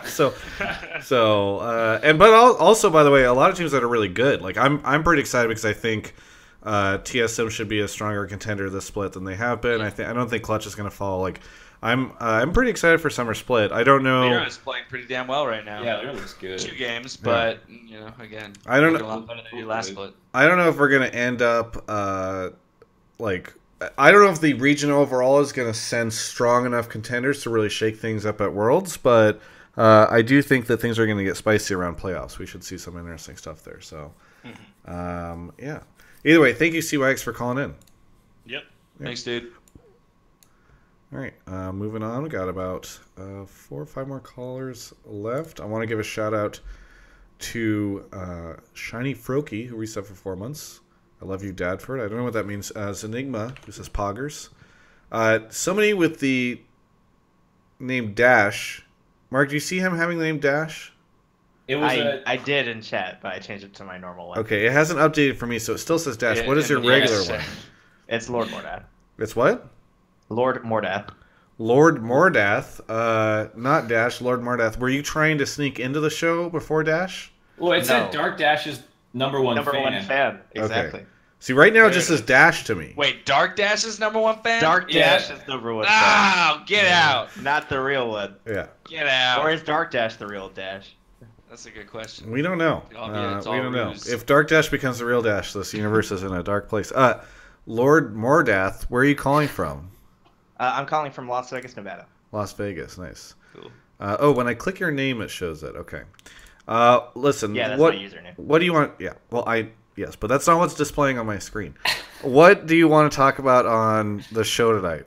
I was talking more about viewership and the fact that I think that Echo Fox is the most enjoyable team to watch on stream. Okay. And I feel that most of the other teams are kind of boring to watch. And that not only do I feel that they're competitively the best, but also the best to watch. Well, we were just talking to a bunch of people who said that the split's amazing and like there's all sorts of crazy stuff happening. But you think Echo Fox is the only team that isn't boring to watch? I felt like the highlight of the TSM comeback team fight was good, but otherwise it was pretty slow. It was kind of methodical. Like their game, like CLG tends to play until they int, and then like TSM plays generally. But Echo Fox is always crazy. Like they always play really aggressive. They play a lot of macro, and they are very entertaining to watch in every game they play. For the final 30 minutes of Echo Fox's match yesterday, I was really bored. I was just watching Mark and everybody fill time, so I did not find that very entertaining. I know that this is your favorite issue of the day. No, it's not my favorite issue. I was just memeing. Listen, I thought it was funny. He's just calling us bad at our jobs. What? That is why? Why is this? You said you weren't entertained He said for the that 30 was minutes really that we boring, were on Josh. camera. Oh yeah, yeah, you telling that me yes. Stardog's I thought you were Radar saying I was Top is saying more Riot were bad entertaining? at their jobs, but yes, you guys were not. It was great because the amount of times Dash just goes, we're still looking for an update. We're still waiting for the confirmation on what's happening." But Jet, Something those are big blew up, great man. pants on you. Where did you get those pants? Because they're fantastic. They were probably from Ted Baker. Yeah, They were probably Ted Baker pants. props to you guys for filling Probably it all the picked out time. for him. Thank you. Finally, some recognition, Travis. All right, well, whatever. Echo Fox though, and entertaining, very entertaining. I feel like my concern is a lot of people are saying great things about Echo Fox, and Nero, their coach, has just been hanging out in the chat all day. We're gonna give him a too big of an ego. He never wants to call in, but yeah. he knew this team did well. Because he's he just definitely- comes Guys here brought and him in like a few months back. yeah, he called in once, but mostly he just comes here and takes his pants off. Lord Marnath, why is Echo Fox so entertaining? Because they mix it up, man. Like, it's not the same thing you see every game. Like, they'll always do something a little weird or picks. I mean, Hooney's a big part of it, but it's not just him anymore. Like, Alltech going Mundo, he's the Rengar top. Like, you see the 5 Bruiser team. Like, that's great stuff to watch, man. It's so entertaining. Yeah. So you just think that they just do the craziest stuff, and that's what makes them. Well, so it's entertaining. not. They're not the only teams that do that anymore. I mean, like if you look at LPL stuff, I know you don't follow it that much, but they do a lot Don't of say crazy those stuff there Prosper in the too. chat. But I think that Echo Fox has taken like some of the thing that's the correct way to play right now, and it just so happens to also be very entertaining to watch. So okay, but you think they're the only? I mean, you said that like the rest of the NA teams are boring. That's what you said when you called in. I mean, That's, like, did that's you the watch? part I'm more interested in. Yeah. Did So you so watch, maybe like, okay. So Echo Alltech Fox is versus cool C9 shit. Academy? Explain to me I why thought it was everybody pretty else is boring. boring. So the reason why I think is that so TSM just is playing the same way it always is. It's very effective, but it doesn't seem like it's different. The champs are different, but it's not a very drastic different strategy from what they normally play. And same thing with CLG. Like the picks are different, but their macro and how they're playing the game is not different from what they normally do. Whereas you were seeing like because the champion is getting swapped top and you're getting 5v5 Fiestas in the bot lane, like it's way more LPL like and how they're doing team fights and all that stuff. Yeah. And it's not just them. I felt that the Team Liquid game, the game that they won, was very standard for what they do. And I watched 100 Thieves, and they lost how they always lose. So it's just how it doesn't feel like anyone's really innovating. I don't think Golden Guardians won the way they always win. Well, they did win. I mean, they don't win that often, so it's hard to gauge. But Team I guess Liquid. I'm lost trying how to they figure play. out if we're talking about entertainment value, or right? Because if we're talking about enjoyment to watch, then I'm just then watching. the result was of my the game topic. should be irrelevant to the discussion Right. to some degree, Exactly. right? Yeah, I agree. Okay, because otherwise, like my big argument here would be that like, well, I'm a professional team and a professional player who's paid to win games in a competitive setting, so my goal, in a sense, is not to be entertained. Sure. Like I absolutely. But would the want product my you are fans to selling progress. is to be entertaining. But that's not the players. The players' responsibility is to win. I'm not saying that it is their responsibility to be entertaining. I'm not telling them to go out and play Fiestas, but the team was competitive, doing their job to win, and also be entertaining for the viewer. All right, separating like intention, I actually kind of agree with Dark Dash's fans' point. Like, I didn't watch how TSM played and think like, wow, like that's basically like what you like. It was very smart. It's what they should be doing, and I'm not saying they shouldn't, but I kind of agree. Like in terms of people who busted out crazy strats, there weren't a ton in NA compared to other regions. And I think wholeheartedly agree. Yeah, I think internationally, there are a lot of really cool teams to watch. I agree, and especially like LPL stuff. And then even MVP was doing they were the first ones to do the Cherokee on stage, and it was ridiculous. But it was against Karthus Nunu, you know.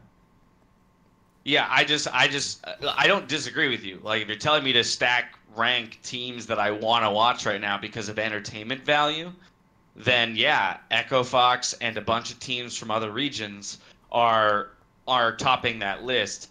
But I guess my struggle is like coming to grips with what you're asking for or what you want, when again the the teams and the players themselves, their first and foremost responsibility is to win. Well, I don't think he's And complaining. I'm right? not complaining. He's just stating I think they're the playing most best when entertaining.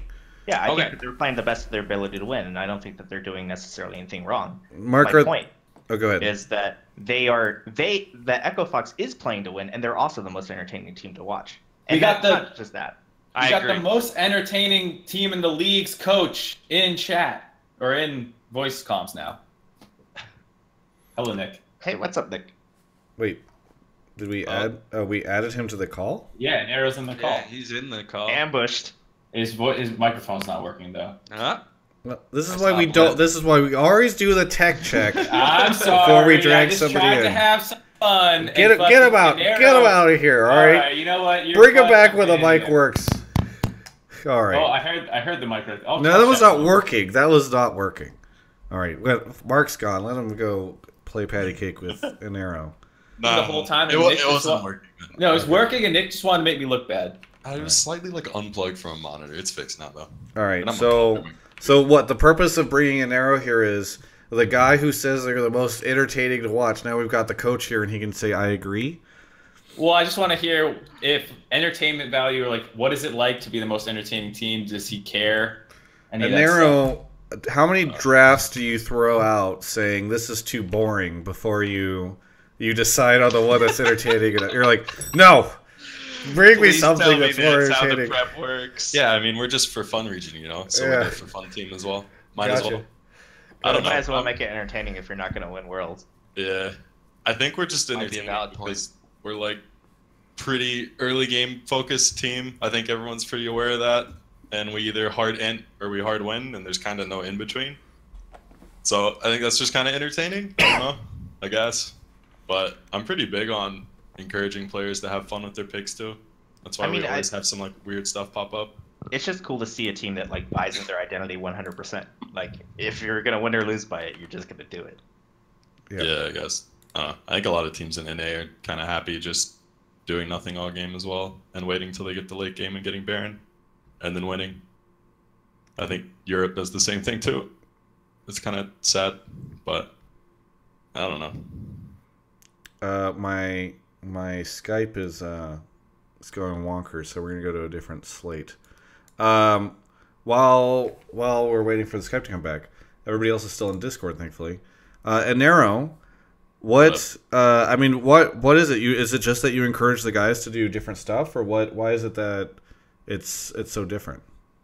I don't know if it's like encouraging that really does it. I think like maybe some teams shut down ideas if they think they sound too off base. Like the first split I came in with Echo Fox, we did something with Pantheon top where Looper played Pantheon into Kinnan, right? Because Kinnan was the meta thing. Yeah. Usually when we come into stuff like that and we know something's like a big meta pick, like I'll always talk to players and ask like, what do you think screws this pick over? And what's like really good into it? So that way, if we have to draft around it, like, okay, I can leave this pick up and the teams are guaranteed going to pick that and we can draft our whole strategy around it. And then we can just use this pick and mess with it, right? So, yeah. I mean, that pops some things up that can work. Like we have picks tested already that we didn't get to use this weekend because we thought teams would have priority on a different power pick that they didn't have. Yeah. So yeah, I have some stuff with that. Also, did I just like break your stream? No. Is anything I'm involved in just like breaking things? Like, no. I have no idea. And now this. It's a good meme.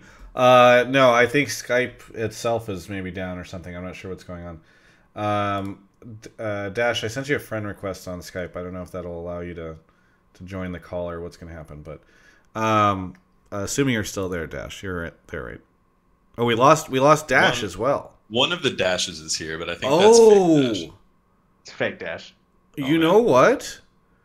I bet you Dash and Mark said at the start of the show that his internet had been having issues and it went out earlier.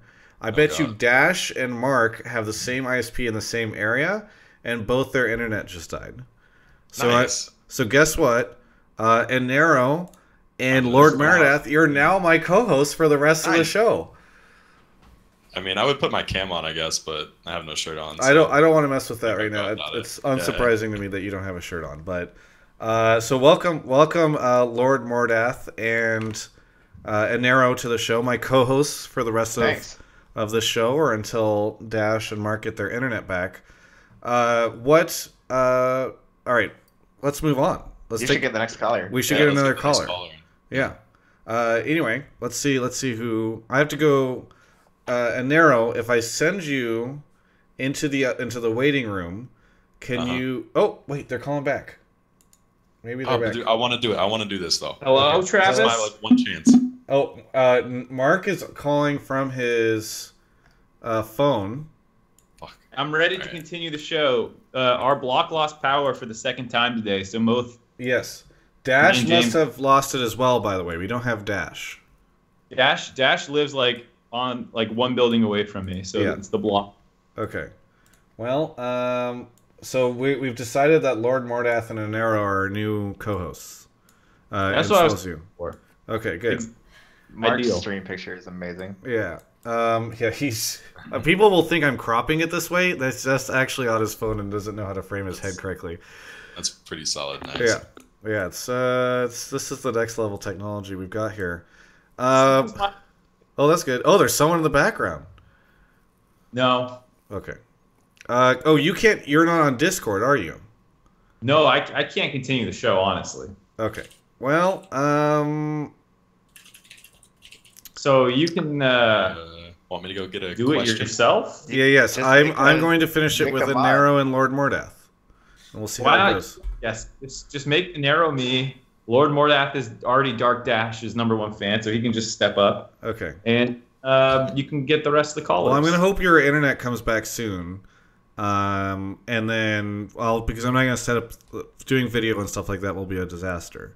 So, I'm going to hang up on you now. Let me know if your stuff comes back. All right, we'll do. All right. Nice. So this is my show now? Yes. Well, no, that's not how that works. But you are on the show as my co-host. Okay. So, Anero, let me know. I think I can give you admin privileges. Okay, yes. You've now got all of Mark's power.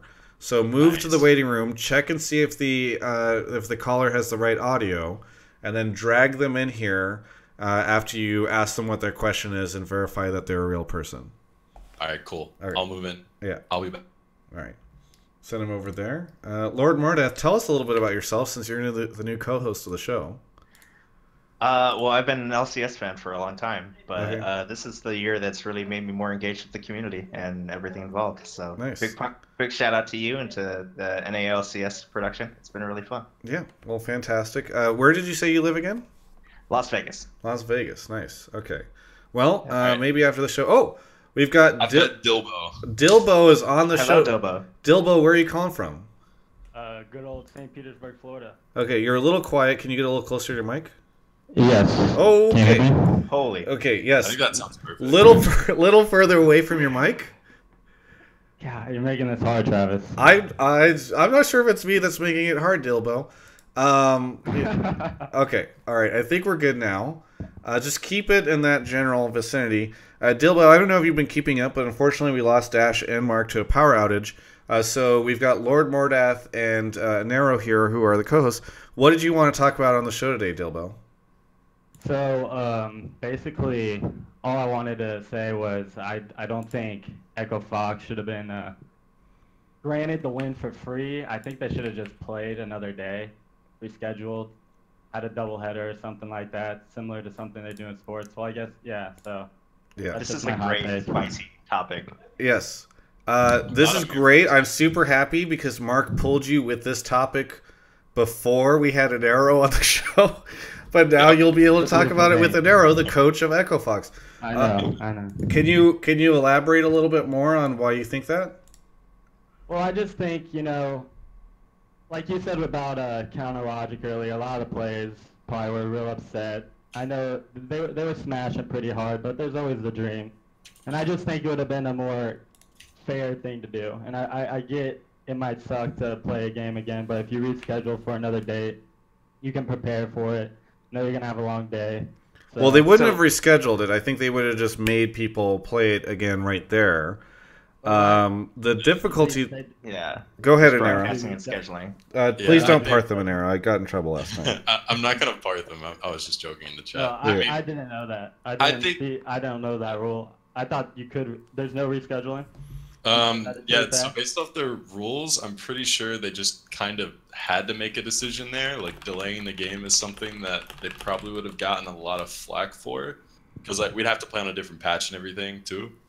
So I think they're just wanting to set a precedent for it, since it's the first time it's actually happened where they couldn't just chrono break it. Because like in the past, either like chrono breaking technology was already aware, like, hey, it's not here. Like with the Vitality Giants thing, they were like, yeah, we don't have chrono breaking ready right now. And everyone knew it, and then just happened, so it was really unlucky. So they just remade, and that was their decision. And I think they just, thought this was the best decision, and that's what they went for. So obviously, it's favorable towards us, and sucks for Clutch. But I don't really know what the best approach is. But I'm probably just best to make some rule that's kind of maybe better. But I don't know. I'm obviously biased, I guess, because I'm on one side of it. Would that be a bad thing though? Could that be a thing in the future to reschedule a game if a delay takes, I don't know, so long? They wouldn't have rescheduled it. They would have just played it that day. But why can't they? Like, why can't that be an option? Well, because why do you think it's more fair for the team that was doing well to have to remake rather than the team that was losing take the loss? True. Yeah, I think like it's a good point. Yeah, they would make it like end of day. That's usually how they do when things like that happen. Like, they have tiebreakers, they do it at end of day, just because they don't want to have like games looming there that are going to make their schedule last longer later on, because that kind of blows for them, And obviously, like between the two, obviously if Clutch gets to remake, then they get like a second chance to win since they were down gold. Right, and then your strats revealed. We revealed that we played Rengar top until you jungle with the Yeah. wrong players in the wrong place. Exactly. So, like, that sucks, and it's just kind of unfortunate because teams go in expecting only to play one game, and if they revealed one thing that's possible, that would change the whole draft. So it's kind of like Riot's obviously going to go in and be like, okay, well, Echo Fox is winning, and it's unfair to them, and it's unfair to Clutch, so we're just going to give it to the team who's winning. I think the decision's probably pretty hard for Riot, and people are giving them a lot of shit for it, but I think it should be more directed at like the rule that's in place rather than the actual decision itself.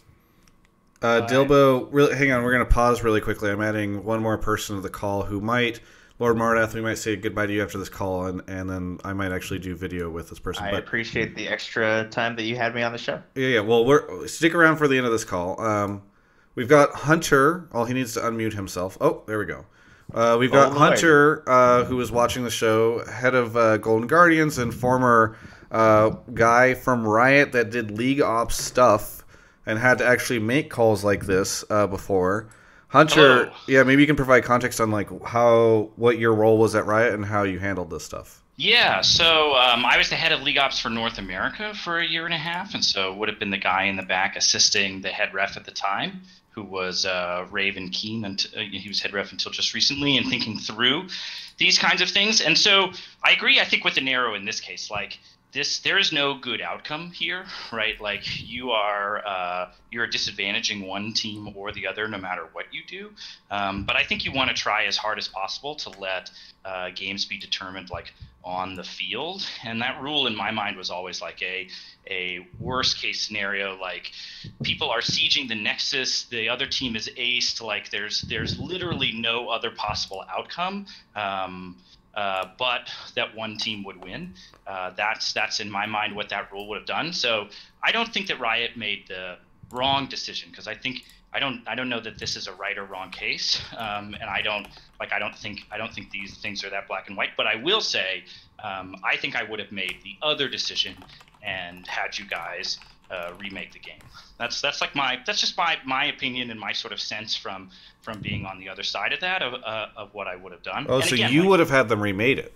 Yeah, because you can't chrono break it, right? So when I was there, chrono break didn't exist, and so we sort of had a remake or no remake system. Like, it was pretty black and white. They tried to chrono break, I assume, and it didn't work because I'd literally never seen a server crash like that. So, and I can't imagine Chrono Break was designed with that in mind.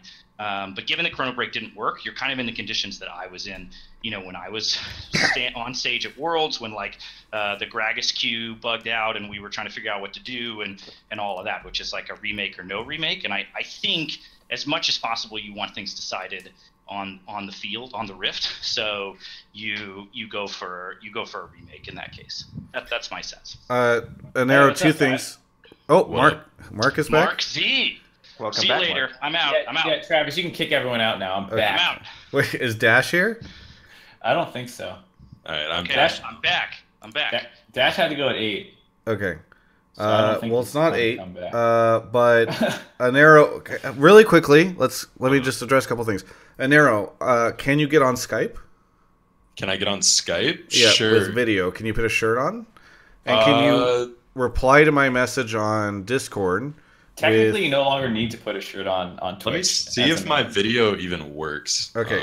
I haven't used this camera in like a year. While you handle that, you should also maybe reply to Hunter, who disagrees with the idea that. Well, I guess you don't disagree, Hunter, right? You're like okay with the way it went, but you would have done it differently. Yeah. I think that's a great way of phrasing it. He would have just picked the other decision, right? Yeah. I mean, I think either way, it's like the same decision. It's the same thing. Like one side's always going to be pissed. So neither side is good. It's just like, well, this team was winning by a pretty good amount. So I guess it's less shitty to give them the win since they already almost won. But it just sucks either way. Like I don't really care about the decision that much. Obviously, I'm not affected that much by it, but it just sucks either way. Yeah. Just very unlucky for both teams. Hey, your boy Dash is back too. Okay. Hey. So you don't need to turn your webcam on, Anero. We're gonna get rid of you. We're gonna get rid of Lord Mordeath. We're gonna get rid of Hunter. We're gonna resume the show. Thanks so much, Hunter. Thank you, Anero. Thank you, Lord Mordeath. Thank you, Dilbo, for your call. Wait, one more thing. Sure. While we're all here, go for it. This is my hot take. I thought it was the gentleman in me thought it was rude of you to make that young lady behind you go open the door for mean old Doublelift. Oh, I asked her ahead of time if she could do that. Okay. I asked her politely. I'm with Dilbo on this one. Though. But it was rude, Travis. It's always nice to meet a knight, you know. I'm just kidding. Thank you, Dilbo. Much love. Yeah, have a good one. All right, I'm getting rid of all of you guys. Goodbye, Lord Mordeath. Goodbye, Hunter. Goodbye, Anero. Goodbye, Dilbo. Mark's stuff is still coming back in. We're waiting. Your webcam hasn't finished popping up yet. There we go. What the fuck? On my screen, it's not, at least. Yeah, so Mark and I live pretty close to each other. Can you mute yourself on Skype, Dash? Oh, yeah, shit. Yeah. No, you're good. I don't know why my webcam's not working. I'll try and unplug it and plug it back in. Okay. Well, that's a good photo. Yeah, you like that? Mm-hmm. People always have the best. 2014 E3. Yeah. So enthusiastic. While Mark is handling his stuff. Oh, Dash, you were saying you guys had a... Oh, there I we was go. just saying, so Mark and I live pretty close to each other, as you can tell by the fact that both of our power went out at the same time. Yeah. Yeah, that was great. I was very lost and confused because Skype dropped out first, and then you guys were both in Discord because Discord takes a while to drop. So I was like, "Oh, Skype crashed. That's weird." Dash, can you accept? I don't know. Dash, hello, are you there? And then I improvised. I'm pretty proud of how I improvised. But we're back. We're back. We made it. Yeah. Mark, unfortunately, for the last 20 minutes of the show. Yes, last 20 minutes. We got 3 more people to go through, so let's Mark, if you want to go grab somebody really quick, sure, that would be good. Thank you to Chenzil for resubbing, Oceans Andrew, 007 Spy for Life, Melamaz, Rebelcom who resubbed, Nene Jojo resubbed for 2 months with Hi Dad. That's an interesting name. JB462 resubbed and says best league content, keep it up. Kulas33, shout out Omen by HP, and then finally Voyu1 who resubbed for 5 months and said that game was closer to 100 and to 0 for Echovox than 50-50. That's why the decision made sense. There we go. Everybody chiming in. If you enjoyed the shit show that was the last 10 minutes as we fought to get everything back into control, feel free to sub. It's very much appreciated. We got Jensen, who is the well, Jensen, do you want to explain who you are? He's the mid laner for C9. That's not a different Jensen. Oh my bad. We had Dark Dash just now, so now there's like, I guess it's Asian Jensen, because I'm calling from Vietnam, from Ho Chi Minh City, and I'm the coach for the EVOS team. And I was with them during the MSI. You guys didn't see me on stage, but you guys saw me in the stands. And that's my profile picture at the moment. Gotcha. So my question is that, or rather my hot take is that I feel that the way North American teams approach the game, it feels very safe. It has this very survival mentality towards it, where they overly focus on the comfort of players to the point where it gives you overall strategic development of teams, where players will go in there and say that, I can't really play Vladimir, I'm not willing to play the Taric, I'm not willing to play the Master Yi, and as a result, teams maybe they play it once in scrims, and then what actually happens is that you will end up feeding a lot with the strategy when you first try it. So I'm guessing that they try it, and then they think that, oh, we died a lot of times, maybe they won the game, maybe they lost the game, and this doesn't work. So they just throw it out the window, and we just default to what the players are comfortable with, and they think of how they can win with regards to that, as compared to teams like Snake, which we see in the LPL. They started the first week, they lost the week. I don't know this for sure, but I'm guessing that they took a good hard look at themselves and how do we win in this meta game. They brought in 2 supports, all these bruiser champions, and they have had a very, very interesting, very innovative way to play this very mid-game centric bruiser compositions, and then we see in Europe. So this goes back to the whole metagame thing once again, where in Europe they're doing the Kai'Sa thing, and then Reckless is playing Janna all of a sudden. Gotcha. So to sum it all up, you're concerned that North American players are stubborn, refuse to learn new champions, or at least maybe they lose a little bit whenever they take the new champions in the scrims, and then give up on it, and it's going to perhaps hurt North America. That the evidence that we haven't adapted to the meta, or we haven't done as many crazy things as other regions, is a bad sign for North America. Is that fair? The latter part of it is fair. The first part to say that I'm saying that they're stubborn, that's just postulation on my part, because I definitely do not know what's happening in the gaming houses, but I do know that as somebody who has coached teams in LSPL, in LMS, there's always going to be pushback from the players when you get them to play things that they're not familiar with. So it's about how do you handle this conflict and who gets priority. That might be the result of why we are seeing things. Because even in MSI, when we were preparing for Team Liquid, when we looked at their games, it's like this team, they just sit there and champions and do nothing. Yeah. I like this a lot. I think it's a really interesting topic.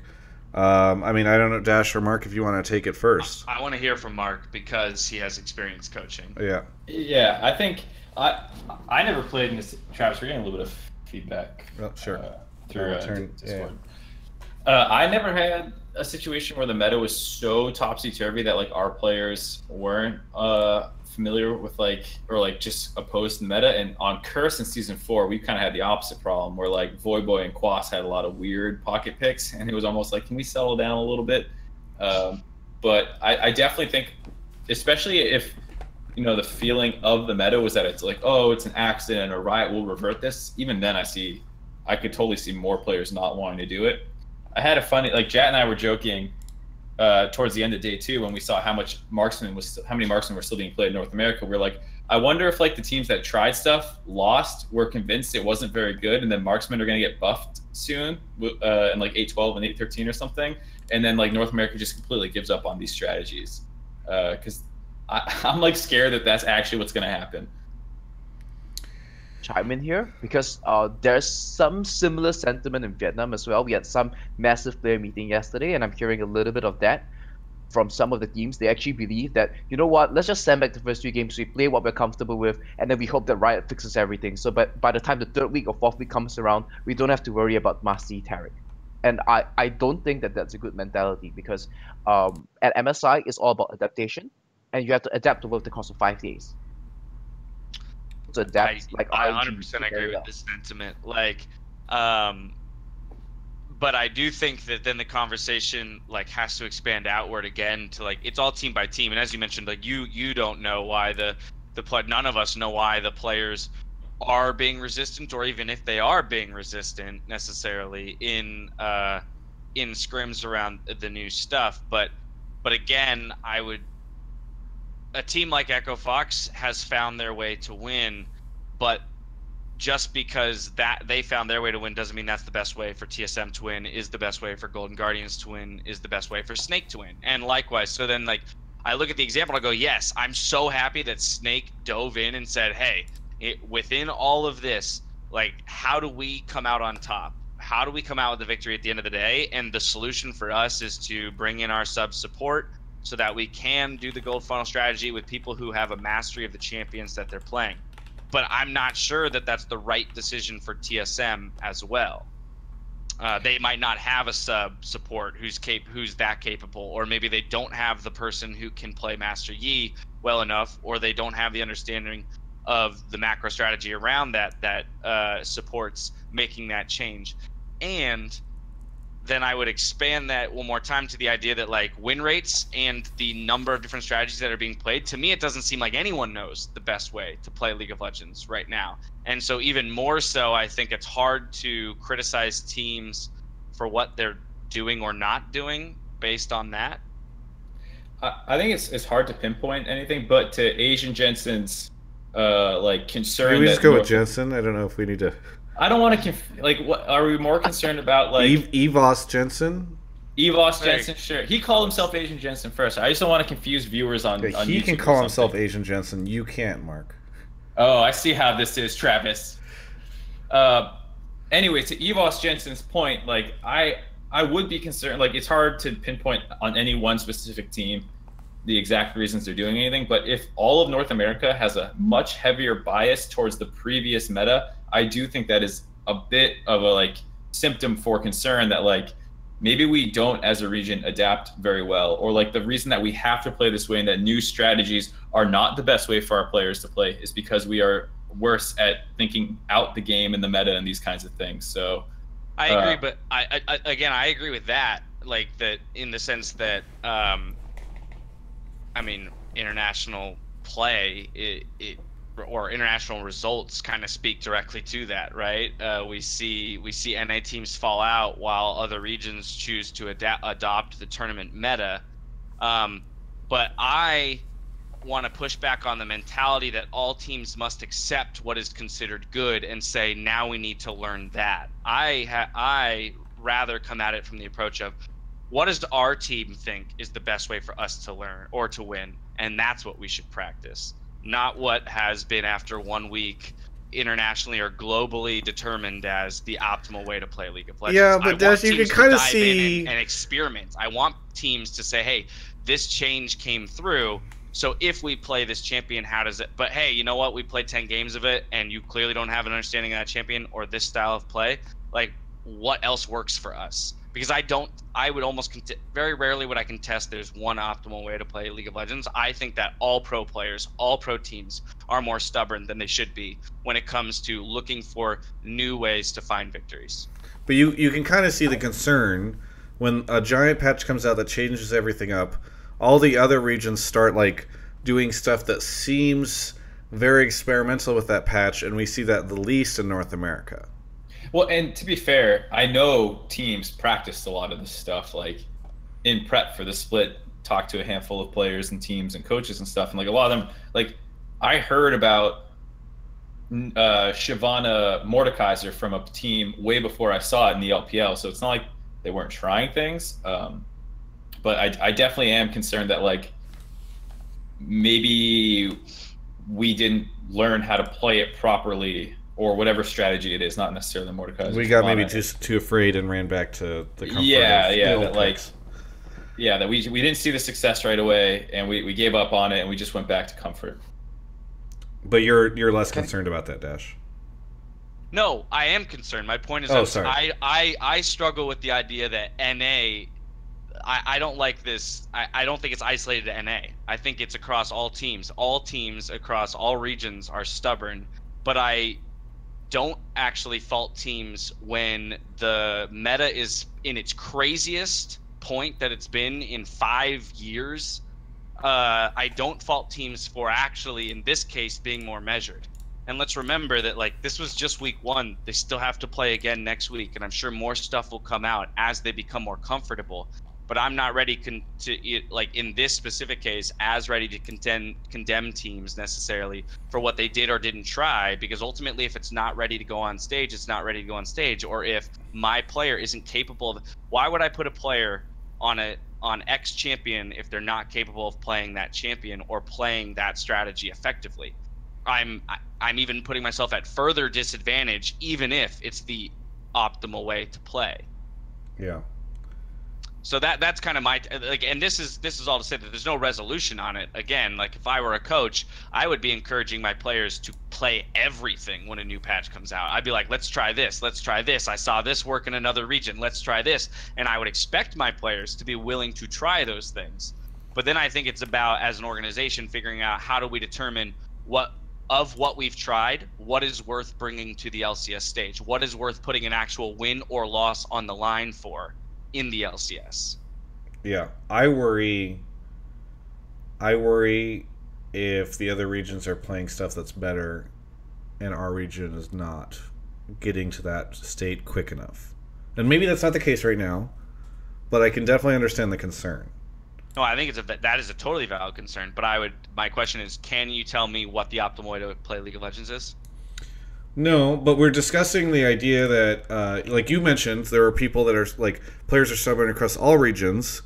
Mm-hmm. The stats would tell you that North America, being tied with China for, this is an Emily Rand statistic she tweeted out yesterday, being tied with China for 60% standard ADC pick versus South Korea, which has like a 39%, that there's like a pretty big difference in stubbornness there that seems to correlate, maybe not cause, seems to correlate with the difference in strength between those two. Like, South Korea is known to be the better region. They're picking more unusual picks. North America not. Like, that can be kind of striking and scary. Well, I think also LPL, while the marksman thing is similar, they actually run they run super comps and goal funneling. We haven't seen that in North America yet. So even in some ways, LPL experiments more. I think while I agree with Dash, like domestically, like just you should be doing what's best for your team. Like looking internationally and looking towards the future, if we stay with like weird picks and it's a lot more about like what your team does well, and maybe it is a problem that the average North American pro player lacks the ability to adapt at the same level that players from China, Korea, Europe are able to do so. Gotcha. Well, can I chip in here a little bit? Yeah. I want to clarify my original point. I'm not condemning the NA teams for not playing the new stuff. In fact, I don't think that there's one optimal way to play the game, and it's always two competing ideas. This is what's in the meta, what your players can play. But I think this is the question of how do you design strategy? What's the starting point in which these teams go about kind of designing the strategies when they go into the game? So I thought it would have been great if Inaro would be here, so you can kind of provide the Echofox perspective on it. Don't give Mark a reason to bring him back. Whoops. Okay, so is there a subtle hate on my boy Nick that I don't know about? No, continue, Jensen.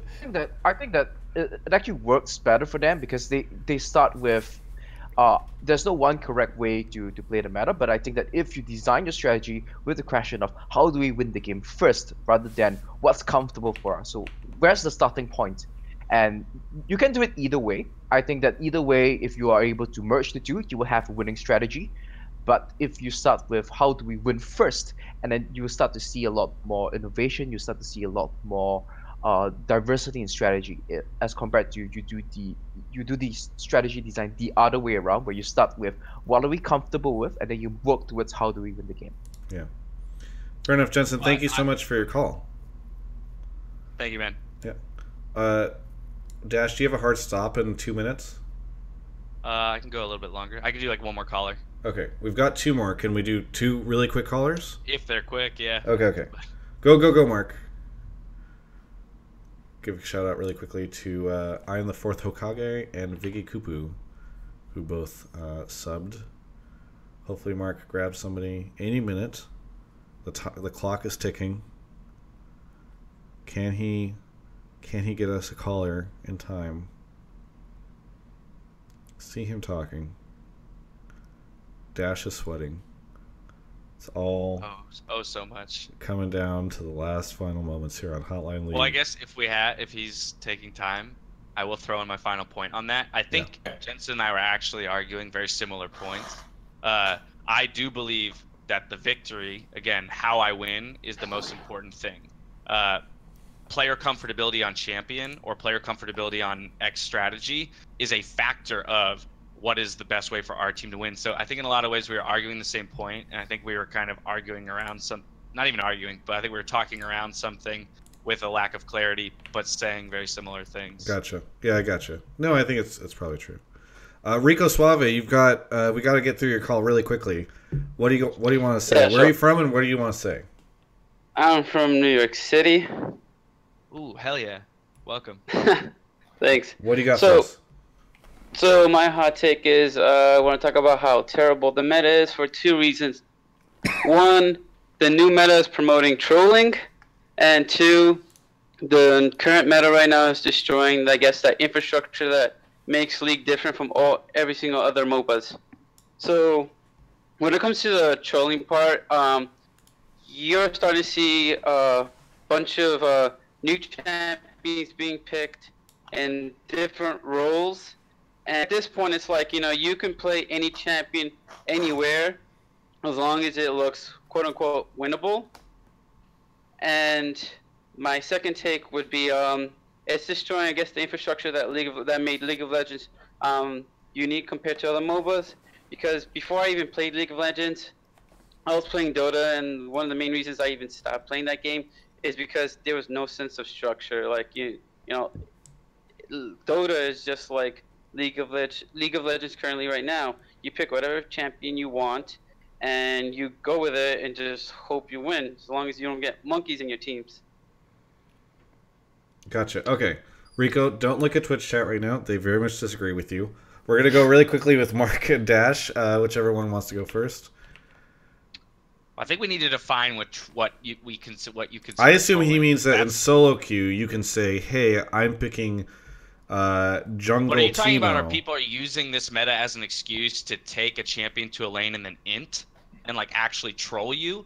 Or are we saying trolling in that like, hey, I want to try this thing. I genuinely want to try this thing. Oops, it failed. Because to me, that's not trolling. And so that's what I want to. Rico, can you elaborate on the trolling? All right, so let me, I guess, elaborate what I think the meta. So the meta is pretty much a certain pool of champions that I guess are quote unquote favorable or winnable and can win any lane, which are either easy or just a one-click kind of champion.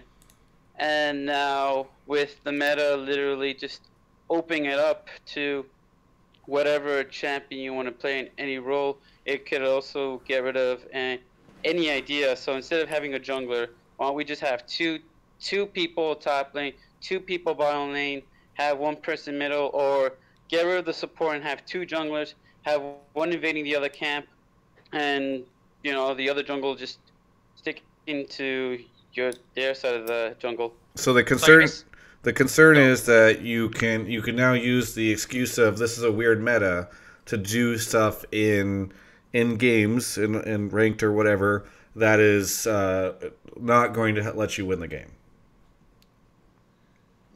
Yeah, in some sense.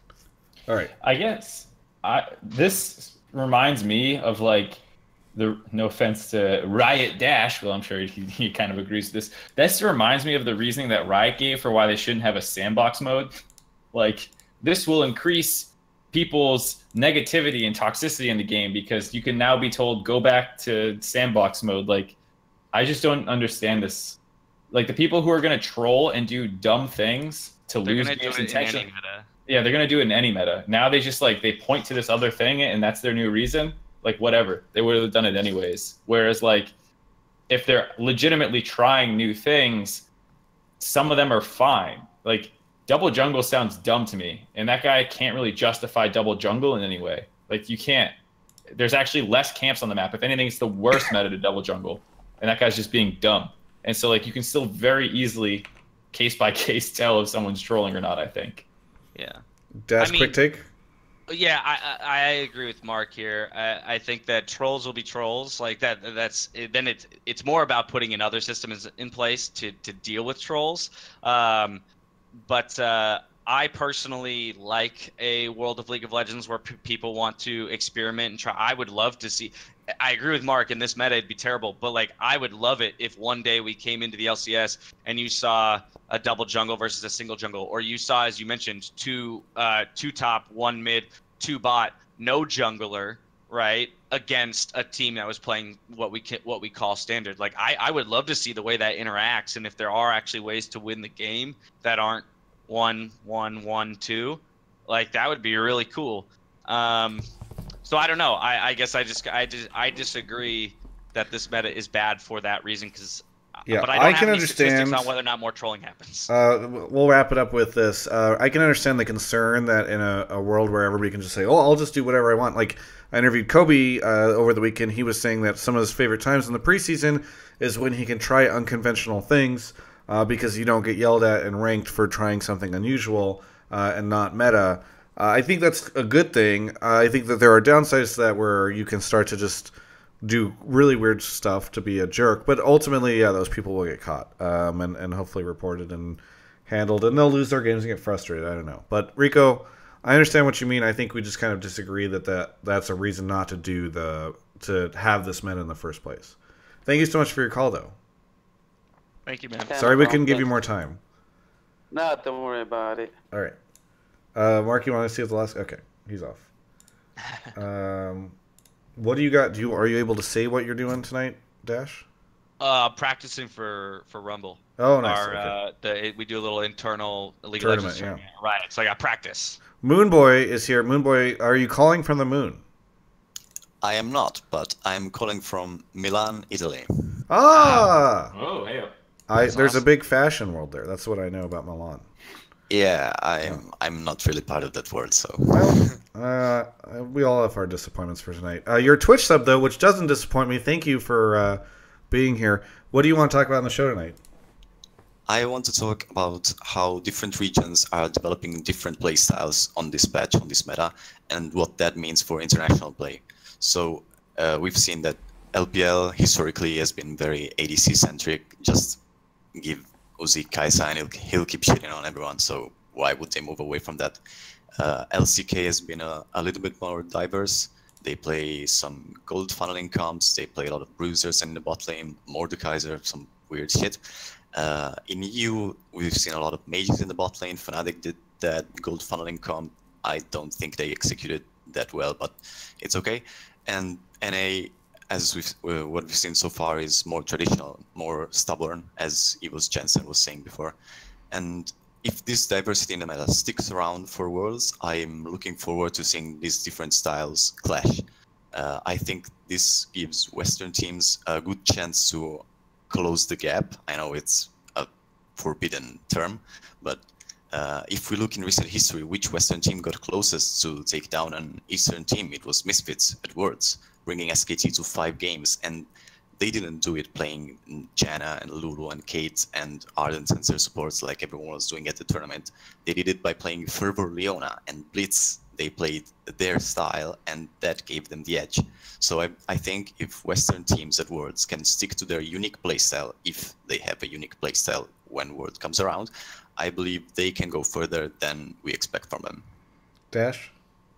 I 100% agree. I think even if this meta, if the meta doesn't persist till Worlds, I would want to see what you're talking about. I point to Misfits constantly when I talk to people about what I want to see Western teams do more of when it comes to international play. And this goes back to Jensen's point, which is like, find the way that your team wins, not the way that SKT wins. Because you are not Faker and Bang and Wolf. You are not that team. So I 100% agree. I would love to see international competition with this current meta, or maybe a patched one patch further where we kind of tweak a few things.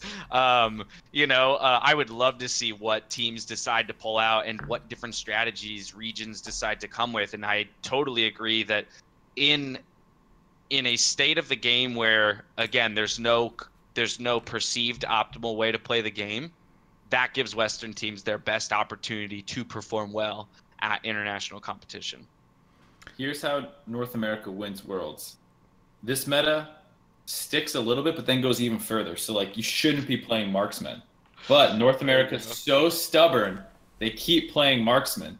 And then no one knows how to play against them. Then no one knows how to play against them when we dominate Worlds with marksman. Moon Boy, you did it! Mark, you did it! We figured it out. Someone You're tell very welcome. Is Anero still here, dude? We figured it out. Stop putting Hooney bottom. It looks good right now. But it's only because North America sucks. That's just amazing. Play like we don't know what. Just play like we didn't read the patch notes. Just keep doing the same old, same old. Moonboy, thank you so much for your call. I'm hopeful that we end up seeing that too. I'm a little concerned though that the regions will probably start to reach a standardized level of play over the next couple of months before Worlds. But hopefully that ends up happening. Thank you so much for your call.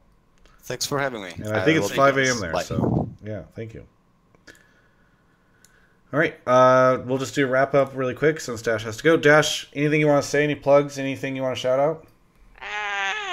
You know, a shout out to everyone who built us that new Analyst Desk studio, because Mark and I had nothing to do with that. So I just want to extend one more thank you to everyone who put in so many hours of work to make that happen. And then, of course, to all the viewers here, I hope we put on an entertaining show. Apologies for the on behalf of the power company. Get a backup generator next time you're going to come on the show. Yeah, Dash. I'll work on that. Yeah, Mark. We also need to get an internet provider as well. God, Google Fiber, please. Yeah. I don't really have too much planned for this week. Yeah, I don't know. I'll see you guys Friday for Academy. You always have the best shout-outs. Travis, shout out. You want to get lunch tomorrow, Travis? I might be getting lunch at the training facility with Peter, but if I'm not, I will hit you up. I'll find out soon. Shout out to Sneaky, the greatest ADC that Cloud9's ever had. The person there right now is an imposter. I'm just kidding. He's in Keith's in the chat. Got a ton. I did 14 videos this weekend. Only 5 of them have gone up so far. So there's a ton of stuff hitting the YouTube channel. Go check that out. Twitch Prime sub parade right now. Whatever we want. Thanks to Dash for being on the show. I'm going to switch over to a different screen so that he can exit the vicinity. Thanks, Dash. And that's it for Hotline League, everyone. Episode 32 done.